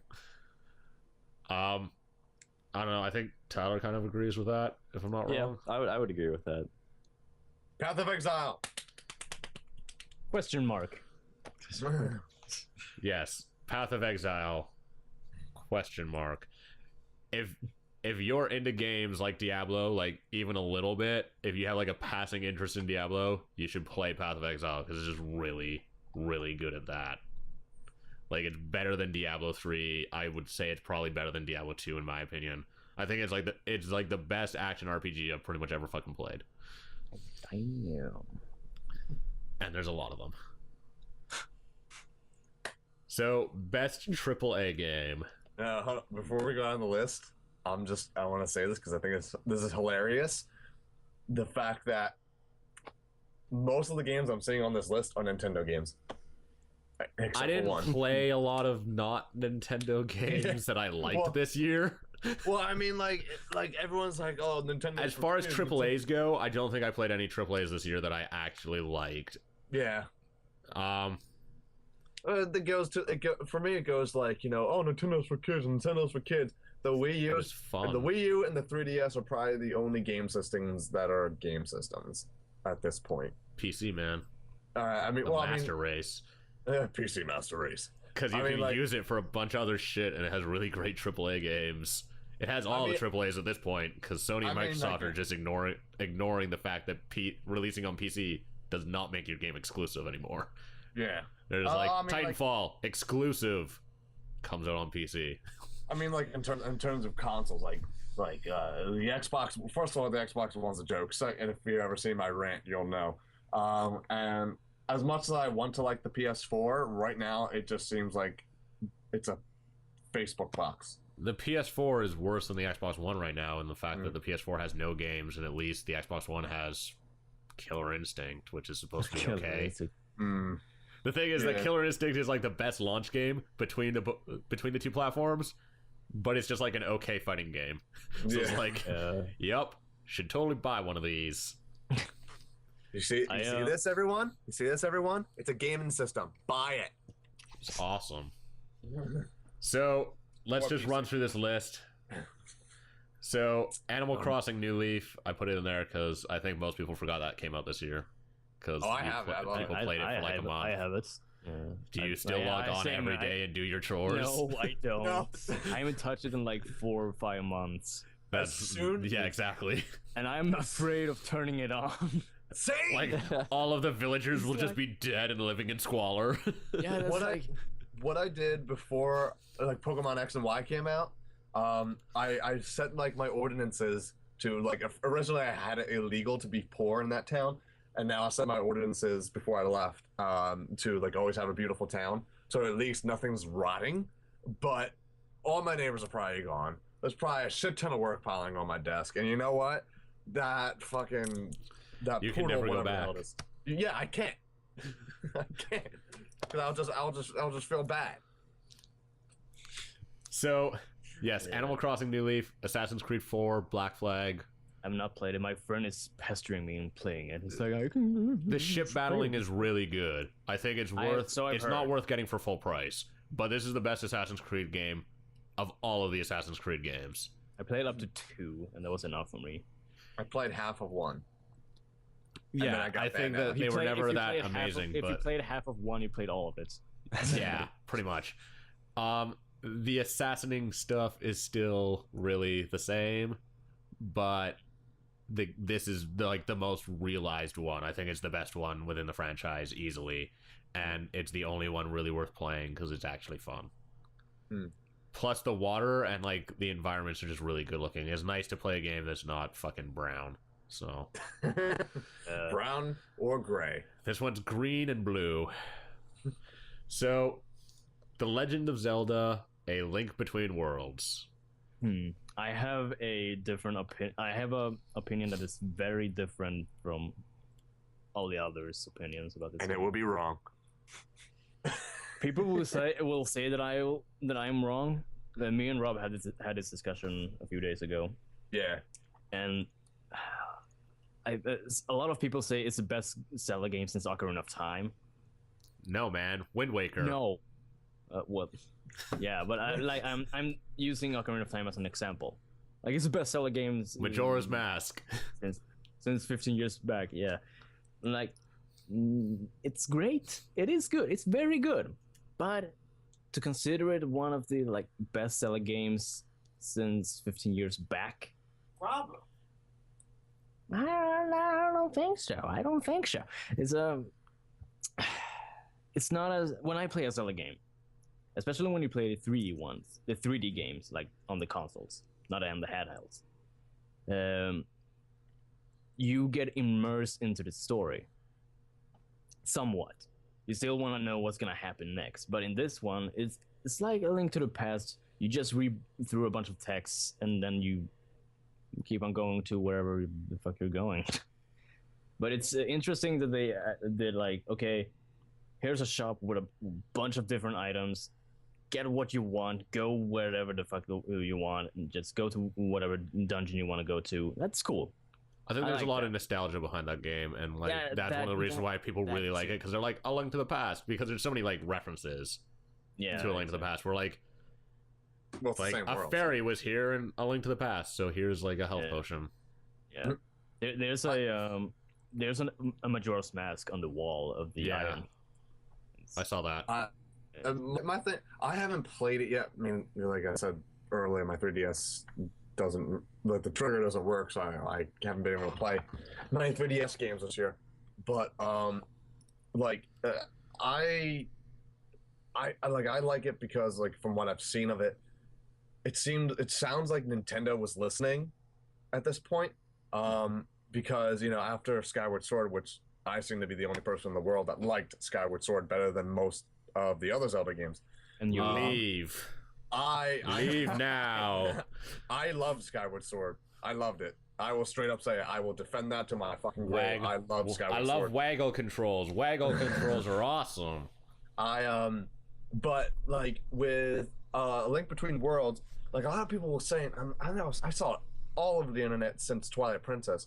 People saying like, why can't they make a game just like the very first Zelda, where you're in a world and go do what the fuck you want.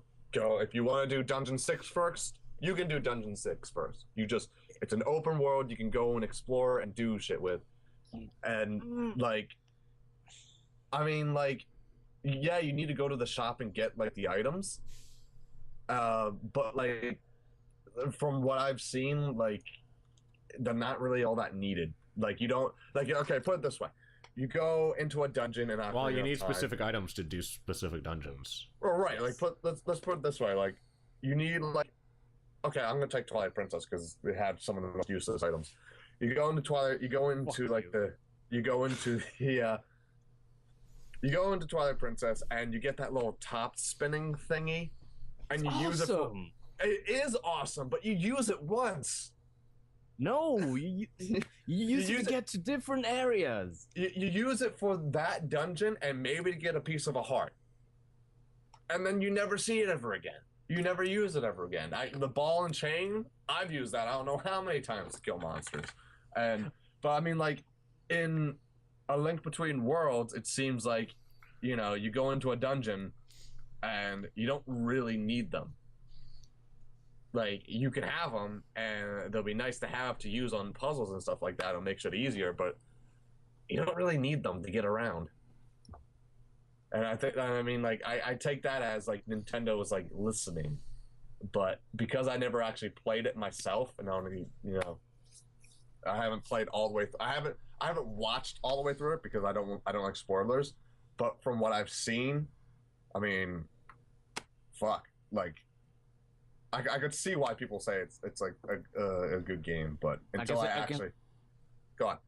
I can say the dungeons are really creative. Like the puzzles are really creative, and they're fun. They're fun, but like I said, it's just even though it looks looks like an open world, you can do pretty much anything. It still feels linear, because. Sure, it doesn't matter which dungeon you go to first, but it still feels like okay, you finish this dungeon, now go over to the next dungeon. Like okay, why? Wasn't that what, like the first? Wasn't that like the same thing as the first Zelda? I mean, not really, because you need certain items for different dungeons in the first Zelda, but in this one you can get them right away. So I see. You can't go through. An adventure to get that item. So you just go to your freaking house, which is your house even. You go to the supermarket and just pick up a. Your house is the supermarket. The guy's like, "Can I like live here? I have nowhere to stay." And then you go out, and then you go back, and it's like, "Oh, I made a shop." What the fuck, man? Like we didn't talk about this when you signed the paper. Oh. Also, when I should have finished the game by now, but I haven't. I have like 5 dungeons left, and I was like, I played it like 3 days ago, and like, maybe I should take a break because I don't know how to get up there. Put it on sleep mode. Guess what? It's still on fucking sleep mode. Anyway, so Link Between Worlds, and then the last 3 games. Yeah. I just realized I should have put the Wonderful 101 in experimental because that's a very weird game and it's so good. Oh my god. So Pokemon X and Y is the next game on the list. I think everyone and their dog played that, and I think everyone knows what it is. Yes. I think even if you didn't play it, I mean, you've played Pokemon. Tyler, did you play Pokemon X and Y? No? Have you fucking played Pokemon? I played Pokemon. I haven't played any of those games on that list though. Well, they're all Nintendo, so even Assassin's Creed. I don't know any. Well, what AAA's came out this year that you played? Like, did any of them? I didn't even play. Didn't even play Battlefield. I literally don't think I got any AAA games this year. Yeah, I know. It was the same problem that I was having. Like, I was like, the fuck do I put on this list? Because like, did anything good come out? No, it came out last year. See, it came out before last year. Actually, I think it came out 2011. Did it come out 2011? The end of 2011? Borderlands 2? Yeah. Wow. Or did it? No, it came out. It came out mid 2012 and had a shitload of DLC in the winter. That's what happened. Oh, okay. Yeah, and it had a bunch of DLC this winter too. Damn it! No, I thought I picked up the new XCOM, but I have the old XCOM. Yeah, I didn't play one. Well, no, the XCOM that came out this year is just an expansion. So not even a game. It just adds like new units. I keep thinking it's a game. But yeah. No, I haven't. Yeah, like basically what happened was like it was the last year for the Xbox and the PlayStation, so no one released anything. But this year's the first year for the Wii U, so there's just a shitload of games for it. And then 3DS has just been like on a roll, like just stomping the Vita to pieces for like the last 2 years. Yeah. So it's just like all Nintendo stuff. Like Nintendo came with their A game, and everyone else is like, let's wait for next gen. So it's like there's nothing good that came out on any of the other platforms. So I don't know if it came out this year, but I wouldn't count it as a AAA game. Which one? And I haven't played all the way through it yet. Tales of Xillia. Oh, I haven't played. I love the Tales of series, but yeah, I mean, that's not like a AAA. Yeah. That's like a budget Yeah, game. It's like $40 or something like that. Like it's why I wouldn't put Monster Hunter 3U on there because it's not a full price game. Exactly. I know that like the Legend of Zelda, Pokemon X and Y, they're like $40, but that's full price on a handheld. Yeah. So, but it's like $60 games are basically AAAs. Right. So, and even not all $60 games are AAAs. Pokemon X and Y is the first Pokemon I played ever since Ruby. I haven't even played since like fucking Gold. Cool. Yeah, same here. Oh, well, Ruby was Generation 3. Yeah. And I haven't played Diamond and Pearl. I haven't played. Well, I did play Soul Silver. I played when it Black came and out. White too. I haven't played Diamond and Pearl, Black and White, or Black and White 2. And then I was like, okay, X and Y, I can try it. And I wanted to play it, and it's the vast difference between like the classic Pokemon games and like this one is like a huge improvement of what they can do with everything. Like now it's in 3D, and now they added a bunch of shit. You can customize your character, and yeah, there's just lots of stuff you can do in that game. Yeah. And it's fun. It's fun. Yeah. I haven't played since Silver, like the original Silver. But here's the thing: EXP share. If you don't have it on, the game is hard as hell. If you have it on, the game is easy as hell. Mm-hmm. So you have to pick either of them, either of those two. Yeah. Yeah, I haven't played. Oh, sorry. Go on. No, I was just gonna say that it's still a fun game. Yeah. I haven't played since Silver, and the last Pokemon I picked up was Soul Silver because Silver's my favorite. You know what? I was like, oh, great, another Pokemon game, whatever. But then it said you can customize your character, and I was like, done, got it. I'm big in character customization, you know, I got it, and then I was disappointed when there's not too much customization on your character, but you can still make them look different. But you know, I ended up getting invested in the game. I'm still actually trying to build a perfect team. I've been EV training and breeding and all that shit. Yeah, I haven't done anything with that. Yeah. Is this the first online Pokemon? No, you can play online on Diamond and Pearl, I think. Yeah. I didn't know that. But the online on this one is a lot better. I mean, like in the original ones, they just switched over to Club Nintendo IDs, or not Club Nintendo IDs, but Nintendo IDs instead of friend codes on 3DS. So. Yeah, and it also hooks up to the Nintendo Network, so like you can turn it on. Say you're walking down like a route or something like that, or in a cave, you'll actually see other people. Well, you won't actually see them on the screen, but the bottom of the screen it will say like you'll have friends. And then it'll have acquaintances, like someone you traded with or someone you battled at a random. And then it'll have passers or passerbys, which is essentially like if you are in an area of the game where somebody else is and you're both playing online, their icon will show up on the bottom of the screen, and then you can check out their profile or battle them or trade them or stuff like that. Nintendo's been really good with that, I think, in like the last year and a half, like getting all their online stuff just really solid. I think Miiverse is like amazing as like a social gaming experience. I guess I think it's a lot better than Sony and Microsoft's idea of just posting videos to Facebook, because Jesus Christ, I don't need to look like more of an introverted neckbeard. Like, hey guys, look at me play Halo. No, go fuck yourself. I don't need to tell my friends that. Yeah, I But agree with Miiverse you. is like really well done. I think there's a lot of awesome drawings on there, and just Like mine. I I- draw a lot of shit on there. I don't use it enough, but I like it. If that makes sense. Like, I just think it's a really good way of integrating like some kind of social or community aspect into games that typically aren't. Yeah. Yeah. Like if you're in the middle of a game, like if you're playing, I don't know, Zombie U, that's what we have up there right now, and you're stuck in something, you just press like the Miiverse button on the gamepad. It will take you to the section of the game that you're playing in, and you can just be like, I don't know what to do, and then 1,000 people will be like, oh yeah, just do X, Y, Z, or you know, you could find the game you like, or find like something that you like YouTube or Netflix or something like that, and like, you know, you can just draw crap and post crap, and Miiverse is awesome. So Have you noticed by now I like Nintendo? I don't traditionally like Nintendo. Like, I didn't like the Wii.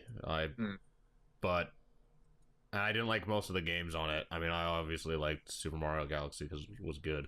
But Yeah. but like, I'm not really a Nintendo fanboy, I would say. But I think that what they're doing in like this last year and a half is like really good. I think they're laying out an awesome framework for the next year. And I think even though everyone's ignoring their console, it's solid. Yeah. I mean, like, I wouldn't say I'm a fan. I wouldn't say I'm a fanboy, because like even I'm like, fucking Nintendo, what are you doing? A lot of the time. But yeah, like I just love the console. I love Wii U. So the next game that I have on the list after Pokemon, Super Mario 3D World. I tried it. Same. Mm. I need to own So it's like, yeah, I want, whenever I get a Wii U, that is the first game. Sorry, Ryan, but I'm gonna get 3D World before Monster Hunter 3. It's okay. I understand, but you Well, should get you- Monster Hunter 3U. You Get them at the same time. Buy your console, get it with 3D World, buy Monster Hunter. Yeah, we'll see. There's obviously, in how Nintendo's been doing bundles, fucking in like 3 weeks, there's gonna be a 3D World bundle. Because every time that they release a game, they're just like, oh man, let's just bundle this in. Like, Yeah. You could technically cheat with this one. You can be like, best AAA game, Wind Waker HD. I don't. I mean, it's you a could. remake, so I don't Yeah. want to put it in. I think that's a cop out. I think it is the best game that I've like one of the best games I played this year. But I refuse to put it on any lists because it's a like- remake of a game that we already know is good. It's like putting like Kingdom Hearts 1.5. There's no point. Like, it's a game that came out on PS2, so you don't need that on there. Yeah. Yeah. As much as I would love to say Wind Waker. I mean, Wind Waker is probably the Zelda game I've played the most because I've been playing the HD version and it's gorgeous. But I don't like. I would have put it in best art style and it would have won because it's fucking amazing looking. But it's a remake and I just don't want to do that. Yeah, I think most. I don't think it's fair. The last game that I have on the list is The Wonderful 101 because that's a game I love very deeply. I think it's one of my favorite games this year. It's hilarious. It's super fun play. It's super fun. It is a better spectacle fighter than some of the spectacle fighters that came out this year that are like not kiddie at all. Like DMC came out this year, I think, the new Devil May Cry game. Yeah, I think so. This is a better fighter than that. Like it's made by Platinum, so you know it's gonna be good. And it's just like it's so ridiculous. It's like Power Rangers inspired. It's fucking crazy. It's ludicrous. Why did you delete Battlefield 4? Don't worry about it. I wanted to say why I wanted to get rid of that, but No, I know. but The Wonderful 101 is one of the best games I've played like all year, and I just feel like no one's acknowledged it, and I just really love that Platinum are somehow still in business even though they make games that don't sell because they make weird games on platforms that no one owns.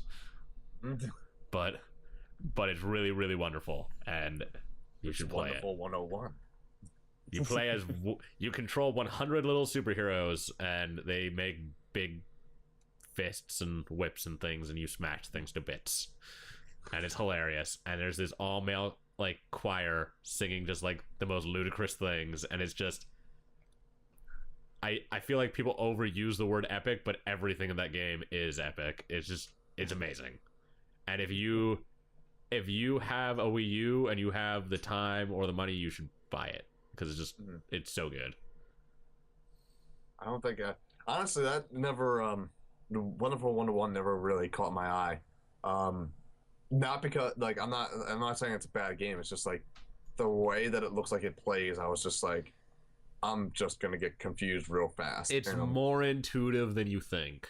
You Really? like draw shapes using the joystick, and so like a circle is a fist, and a straight line is a sword, and a squiggly line is a whip, and like a V is a boomerang, and like a straight line with a circle on the end is like a hammer.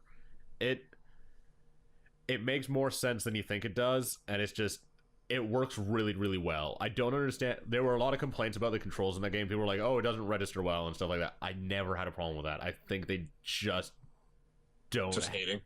They just don't know how their hands work. Like, they just lack motor skills. It's like, how do they're like, do? I have to look at the gamepad and draw a circle on it. It's like, no, you don't. Use the joystick. Just go like that with your thumb, and it makes a circle. Because like you just do most of the drawing with the joystick, not using the gamepad because it's too slow.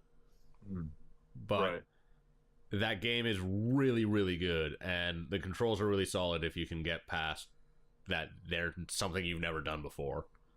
Like it does not control like a game I have played before in how you make weapons, because each weapon has its own combo, like set of moves, and you need to use certain weapons to kill certain enemies, and it's really, really good. I think it's a game most people overlooked. So, and it's also one of those games where people are like completely on one side or the other. I think reviews really show that. Like, I think Destructoid gave Wonderful 101 like a 9, and Polygon gave it like a 5, because like just like the guy who reviewed it for Destructoid, he's like, this is an amazing game, it controls really well. And Polygon's like, I can't control it, it's terrible, it barely runs. And it's like, no, you just like, you get it or you don't get it. And if you get it, it like really clicks, and it's just like one of the most amazing games you played. And if you don't get it, you hate it because you think it's just trash. And but it's one of the best games I played this year, and if you haven't played it and you own a Wii U, you should probably get it. And Wind Waker. And Monster Hunter. But I think like the Wonderful 101 is like one of the like must-own games for the Wii U, in my opinion.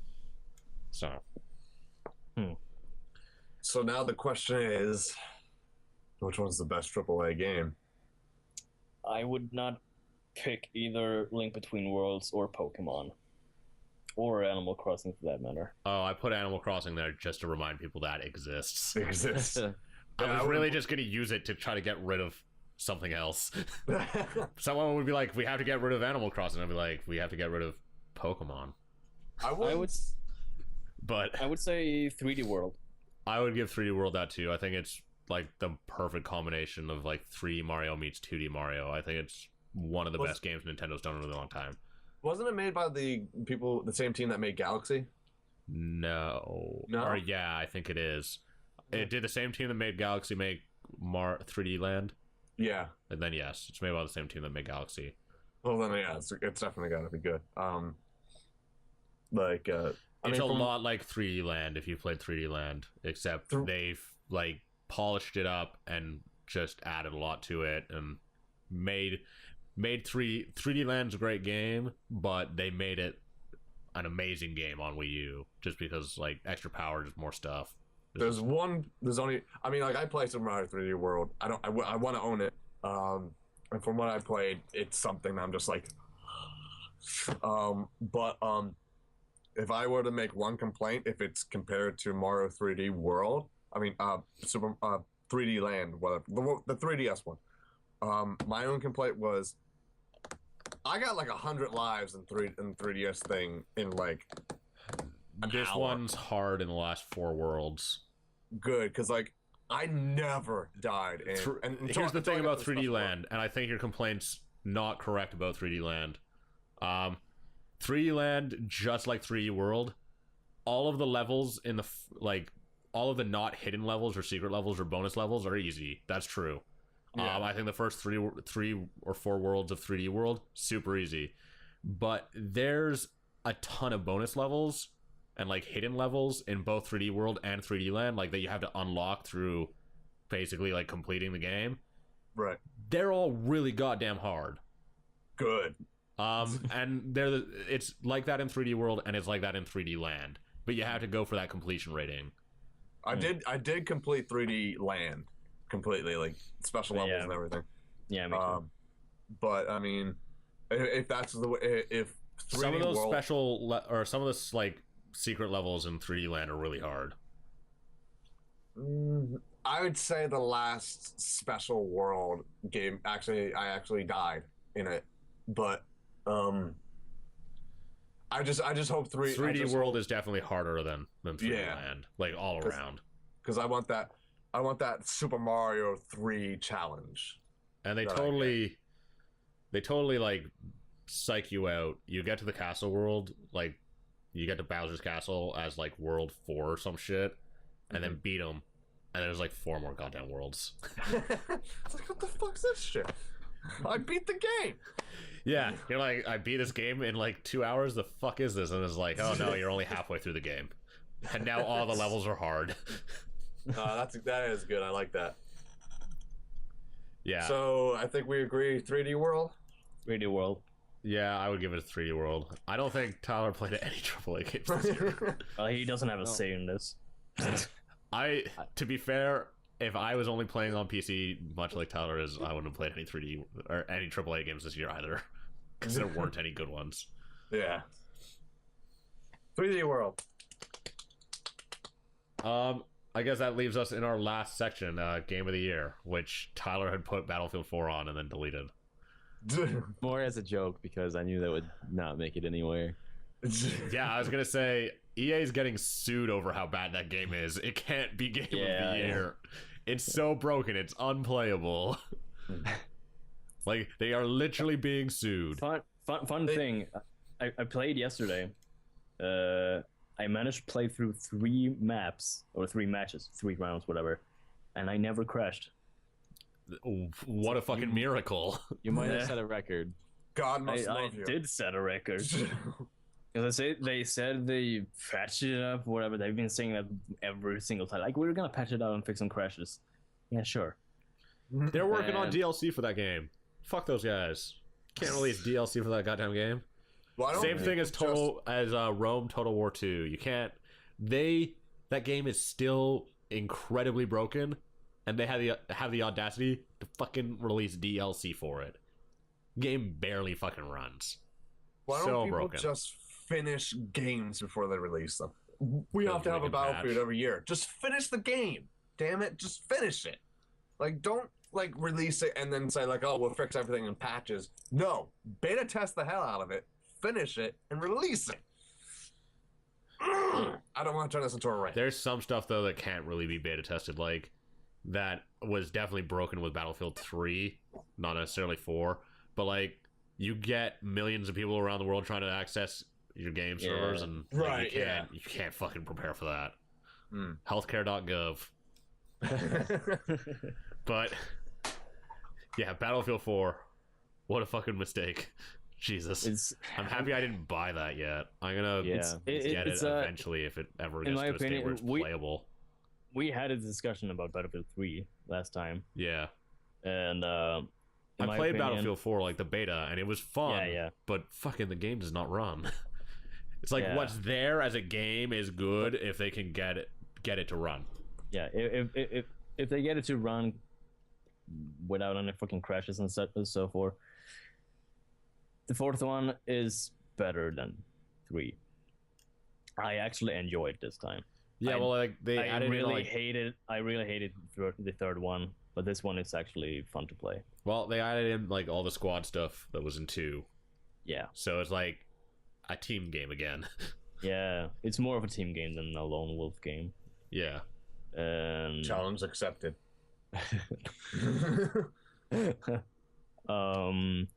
But yeah, it's fun, but not game of the year. No, without a doubt. Really it can't not. be game of the year. Not- They are literally getting sued over how bad that game is. yeah. You cannot give that game of the year. Who's suing them? There's a class action lawsuit against them by their shareholders for basically like misleading about like the quality of the game and about how the patching was going to happen, and that they basically like wasted funds from the shareholders and like didn't appropriately use their money in the way that they're supposed to. They're not being like sued by gamers because the game doesn't run. They're being sued by like their investors. Yeah, that's hilarious. And sad at the same time. So the 5 games that I put on this list are BioShock Infinite, Dota 2, No. Path of Exile, Super Mario 3D World, and The Wonderful 101. I would say 3D World. I would say 3D World. I could give it to 3D World. I I can't. feel as though there's a button there somewhere. I really like Path of Exile, and I would give it to 3D World. I'm still torn on what my 5 top games of the year are. I'm not sure on that order. Like last week, 3D World was my top game of the year, but maybe I want to put Monster Hunter there, or maybe I want to put not Monster Hunter there. Like I'm still totally lost on it. I'm like, do I put Path of Exile here, or I like Tomb Raider. Tomb Raider was really good, but I don't think it was the game of the year. I think it was like No, it's the game of the year, but I think I forgot about Tomb Raider. I didn't play it. Well, that's not true. I played it, but I don't own it. I played through it. It's I played I like liked it. 3/4 of it. I didn't quite finish it. I just like played it at a friend's house one night. This time Lara Croft is actually a character. Instead of triangle boobs. Yeah. Those are my favorite. That's the Pointing only nipples. reason I didn't buy the game. No, okay. But yeah, I would say 3D World. It's What about Rayman Legends? Would any of you guys give that? I wouldn't give it game of the year personally. I but- wouldn't give it. I mean, I wouldn't give a game of the year. I love the game. Me neither. But it's like I really do like the game. I like it more than Link Between Worlds and Pokemon X and Y. But 3D World, I feel like that's a charm It's- to 3D World. yeah, it's like the being creative with every level, and just Yeah, like making it, 3D World is just like an excellent chal- game. I think Yeah, the challenge is balanced. Yeah, I think for a lot of people, like a lot of like gaming sites like Giant Bomb, Polygon, and stuff, 3D World came out at the end of the year, but really quickly managed to become like contention for game of the year. Yeah. It reviewed better than Grand Theft Auto 5. Yeah, Mhm. even that's like, wow. It has like I think it's the best reviewed game of this year. It has like a 96 on Metacritic, and it would have been higher if The Escapist didn't give it like an 8 out of 10. Like the lowest fucking rating that they got from like a big site was an 8 out of 10. Yeah, Everyone else gave it like 9.5 or 10. Damn you, Yahtzee Croshaw. Like it's just really good. Since Tyler didn't play many games this year, man, what would you pick as your game of the year? See, now that Battlefield Frosted- 4. no, now that I'm playing more Dota, I actually really enjoy that. And community points aside, I think it's a really strong game, and I really like the way that they do in-game purchases. And I think that alone has kind of set a standard for other games that I think they're going to release. I mean, they might change it over. I mean, I think Team Fortress 2 had some of those elements in it, but with Dota 2, they can really, I guess, like pound it in because of how many characters there are. Yeah. But I know I really enjoy the game. Frostivus, the Christmas special, is pretty fun. They're adding a lot more modes to like kind of help new players out, which I will like. There's like a tier system now of like game modes you unlock, so I think it helps to like promote new players to actually play, which I think was like kind of the problem I had with it before. It's not a lot of new players play. It's a lot of people that have played it previously, and they're really good. But BioShock Infinite story like was one of my most memorable parts of gaming this year. I think just like the ending of it. Dude, the end of that game is really good. I think the way that they tie in like with pretty much all of the BioShock lore and like it's just great. And there's even like little hints in BioShock 1 about BioShock Infinite. Dex, do you know the songbird, the big like bird in BioShock Infinite? Because I don't want to spoil it if you don't know. There's like this big bird, like this big mechanical bird that is from Rapture, but they make hints about its existence in BioShock 1. And, really? Yeah, and there's like the story in that game is just really excellent. The world building, the writing, all the background story with like the voxophones, the like little records. That's one thing is I think I played BioShock 1 kind of the wrong way. I played it more as a shooter and on like rails where I just go through the story. And this one I made sure I played where I knew I was going for the story. And I picked up all those voxophones I could find, and I actually wanted to find all of them just because that little bit of side story you get behind every character it like gives you their motivations behind why they're a bastard. Yeah. No, and it's just neat because I don't think a lot of games give that much like background story on characters, and it's just cool to like see that while you're doing other things and not have to go like a cutscene to a new character. It's like you get that while you're also doing other things. So yeah, it's just the way that they fill in the background story in that game is fix your mic. I don't want to be interrupted by it again. So the way that they like tell the story in that game, I think is better than a lot of games. Like Dishonored, for example, which is a game that came out last year, which was a great game, has a really interesting story. There's these books all over the damn place, and you have to read the books to fill in the background story. Yeah, and that just slows you down so much that it's frustrating. Like, read a shitload of text, and it's just like, I don't want to do this. Like, I don't want to spend 30 hours in the game reading. But in BioShock Infinite, like, you find it's not a book; it's like a record, and it plays the record, and it's like a person's like audio like diary. And so you just listen to them while you're going and shooting dudes. Like, you can keep moving on in the game, and so you're not wasting like 20 fucking hours reading. Yeah, and the volume for that is like over everything else too, so it takes precedence, which is really cool. And I'm gonna say I had the same issue right now in Skyrim. I'm playing that again, and I'm just like, there's so many books that I think have good. Some of them have good stories and have like interesting parts to the game that I would have never known because I never read those. And I like started to take the time to read them. I'm like, okay, this is kind of cool to know this part about this character, but I don't have the time to read this because there's so much. Like, there's so many books in that game that I'm like, I'm not gonna read any of this. And I mean, like, mostly read it to learn new skills and level up like that way. But there's actually some interesting content, and I think BioShock kind of like took that in an awesome way. But didn't they have that in the first one anyways?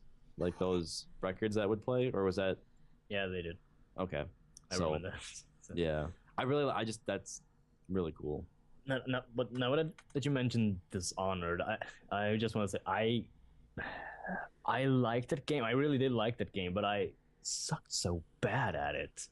I really do suck at stealth games. I play a lot of Thief. Like, Thief's my favorite franchise. Yeah. So I was like, God damn it, Dishonored, why are you so fucking easy? Like, I like that game, but my hatred of it is that it's a bad stealth game because it's just too easy. It's hard for me. To everyone that I know who's not good at stealth games, they're like, it was so hard. And I was like, I played on the hardest difficulty and didn't get fucking spotted once. And they're like, it's just, I was like, first try. It's not just Dishonored, it's like any game. Like, you go with Metal Gear Solid, I suck at that as well. But I wanted to like Dishonored so much because it's the company that made it, Arcane. Bethesda. Arcane. No, Bethesda's the publisher. Arcane developer. Okay. They also made Dark Messiah, which is my favorite action RPG of all time. Have any of you played it? I've played Dark Messiah. I have it. Nope. I own it. What do you think? I love it. It's great. Yes. It's so amazing. I love that game. I'm gonna make a video out of it soon, sometime. Do it. I Do it in will. Spanish. No. Mandarin. I'm gonna do it. Yeah. But yeah, I would say 3D World as Game of the Year for me. Yeah, I could do that. I think that's what Rob going for, 3D World. Yeah. I think Three that's against what we'll one. go for. 3 Overall. against 1, Tyler. Ooh. Three You can't against complain. You don't even know how good 3D World is. You haven't played it. I played the demo. Did you?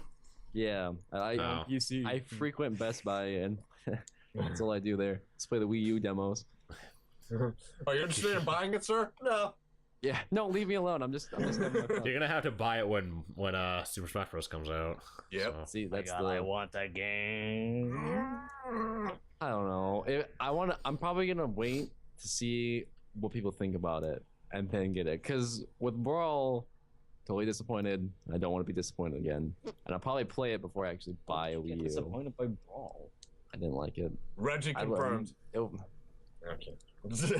I was a huge Melee fan, and I popped onto that, and I didn't really care for it. So Brawl's the But- newest one, right? Most Yeah. people that I know didn't like Brawl over Melee. Like, a lot of people went back to Melee. Because Brawl was, like, just terribly balanced. Never fixed. I mean, I liked it as a game. It was fun. Melee was better, but I just I don't want to go back and play Brawl. I want to go back to play Melee still. So that's just how I see it. All you gotta say is tripping. Tripping, yes. Hey, but I will say that that's kind of cool because it added bananas for Diddy Kong, and that was probably the coolest skill to do. Is just throw 2 bananas on the stage and watch people just run back and forth and trip. I would get pissed because I'd be in the middle of kicking someone's ass, and I would just turn around, and all of a sudden, on the floor, and I'm just like, what the hell just happened? And then I would lose. And I'm like, all because I tripped and fell. Fucking Blame it on the trip. fucking right. I blame it on the trip. It wasn't the fact that I suck. Oh, well, while I still have you guys here, you guys should buy The Witcher 2 for $5. Witcher 2. I did play it. I will buy it for one reason. I played the first 2 hours. You have to keep playing it. I know that the combat's not that great, but it's like the best story. I will buy it for one reason. Why? And I know what that reason is. Dex knows what that reason is. What's the reason? I now know. I know too now. Pretty clear. Boobs. Quite obvious. Well, there were some in the first one too, but this one they're animated and bouncing They're around. not books. They're not really. They're not trading cards. They're not trading cards. That's true. I'll trade you a mermaid for a I can't think of anything creative, so give it to me. A pair of boobs. But yeah, that game's so good, and it's on sale right now, so it's worth it. I'll buy it again. Man, I might buy it again. Not to play it, because I mean, I own it. It's in my Steam library. It doesn't make any sense. Just like, we might do a giveaway for the first podcast of next year, because it'll be our 1-year anniversary. And it's on the exact same day that we recorded the first podcast ever. So Yeah, it is crazy. So it's insane how that worked out, because I think we recorded on Saturday last year for some reason. The first podcast was recorded on like a Saturday or like a Monday or some shit. So now it's on Sunday, which is the day that we normally record on. So I think maybe we should start wrapping this up. Game of the year, 3D World, without a doubt. I suppose. Yes. Yay! If you're listening to the audio version of this, we're definitely masturbating. Indeed. And I'm wrapping up. oh, how funny. So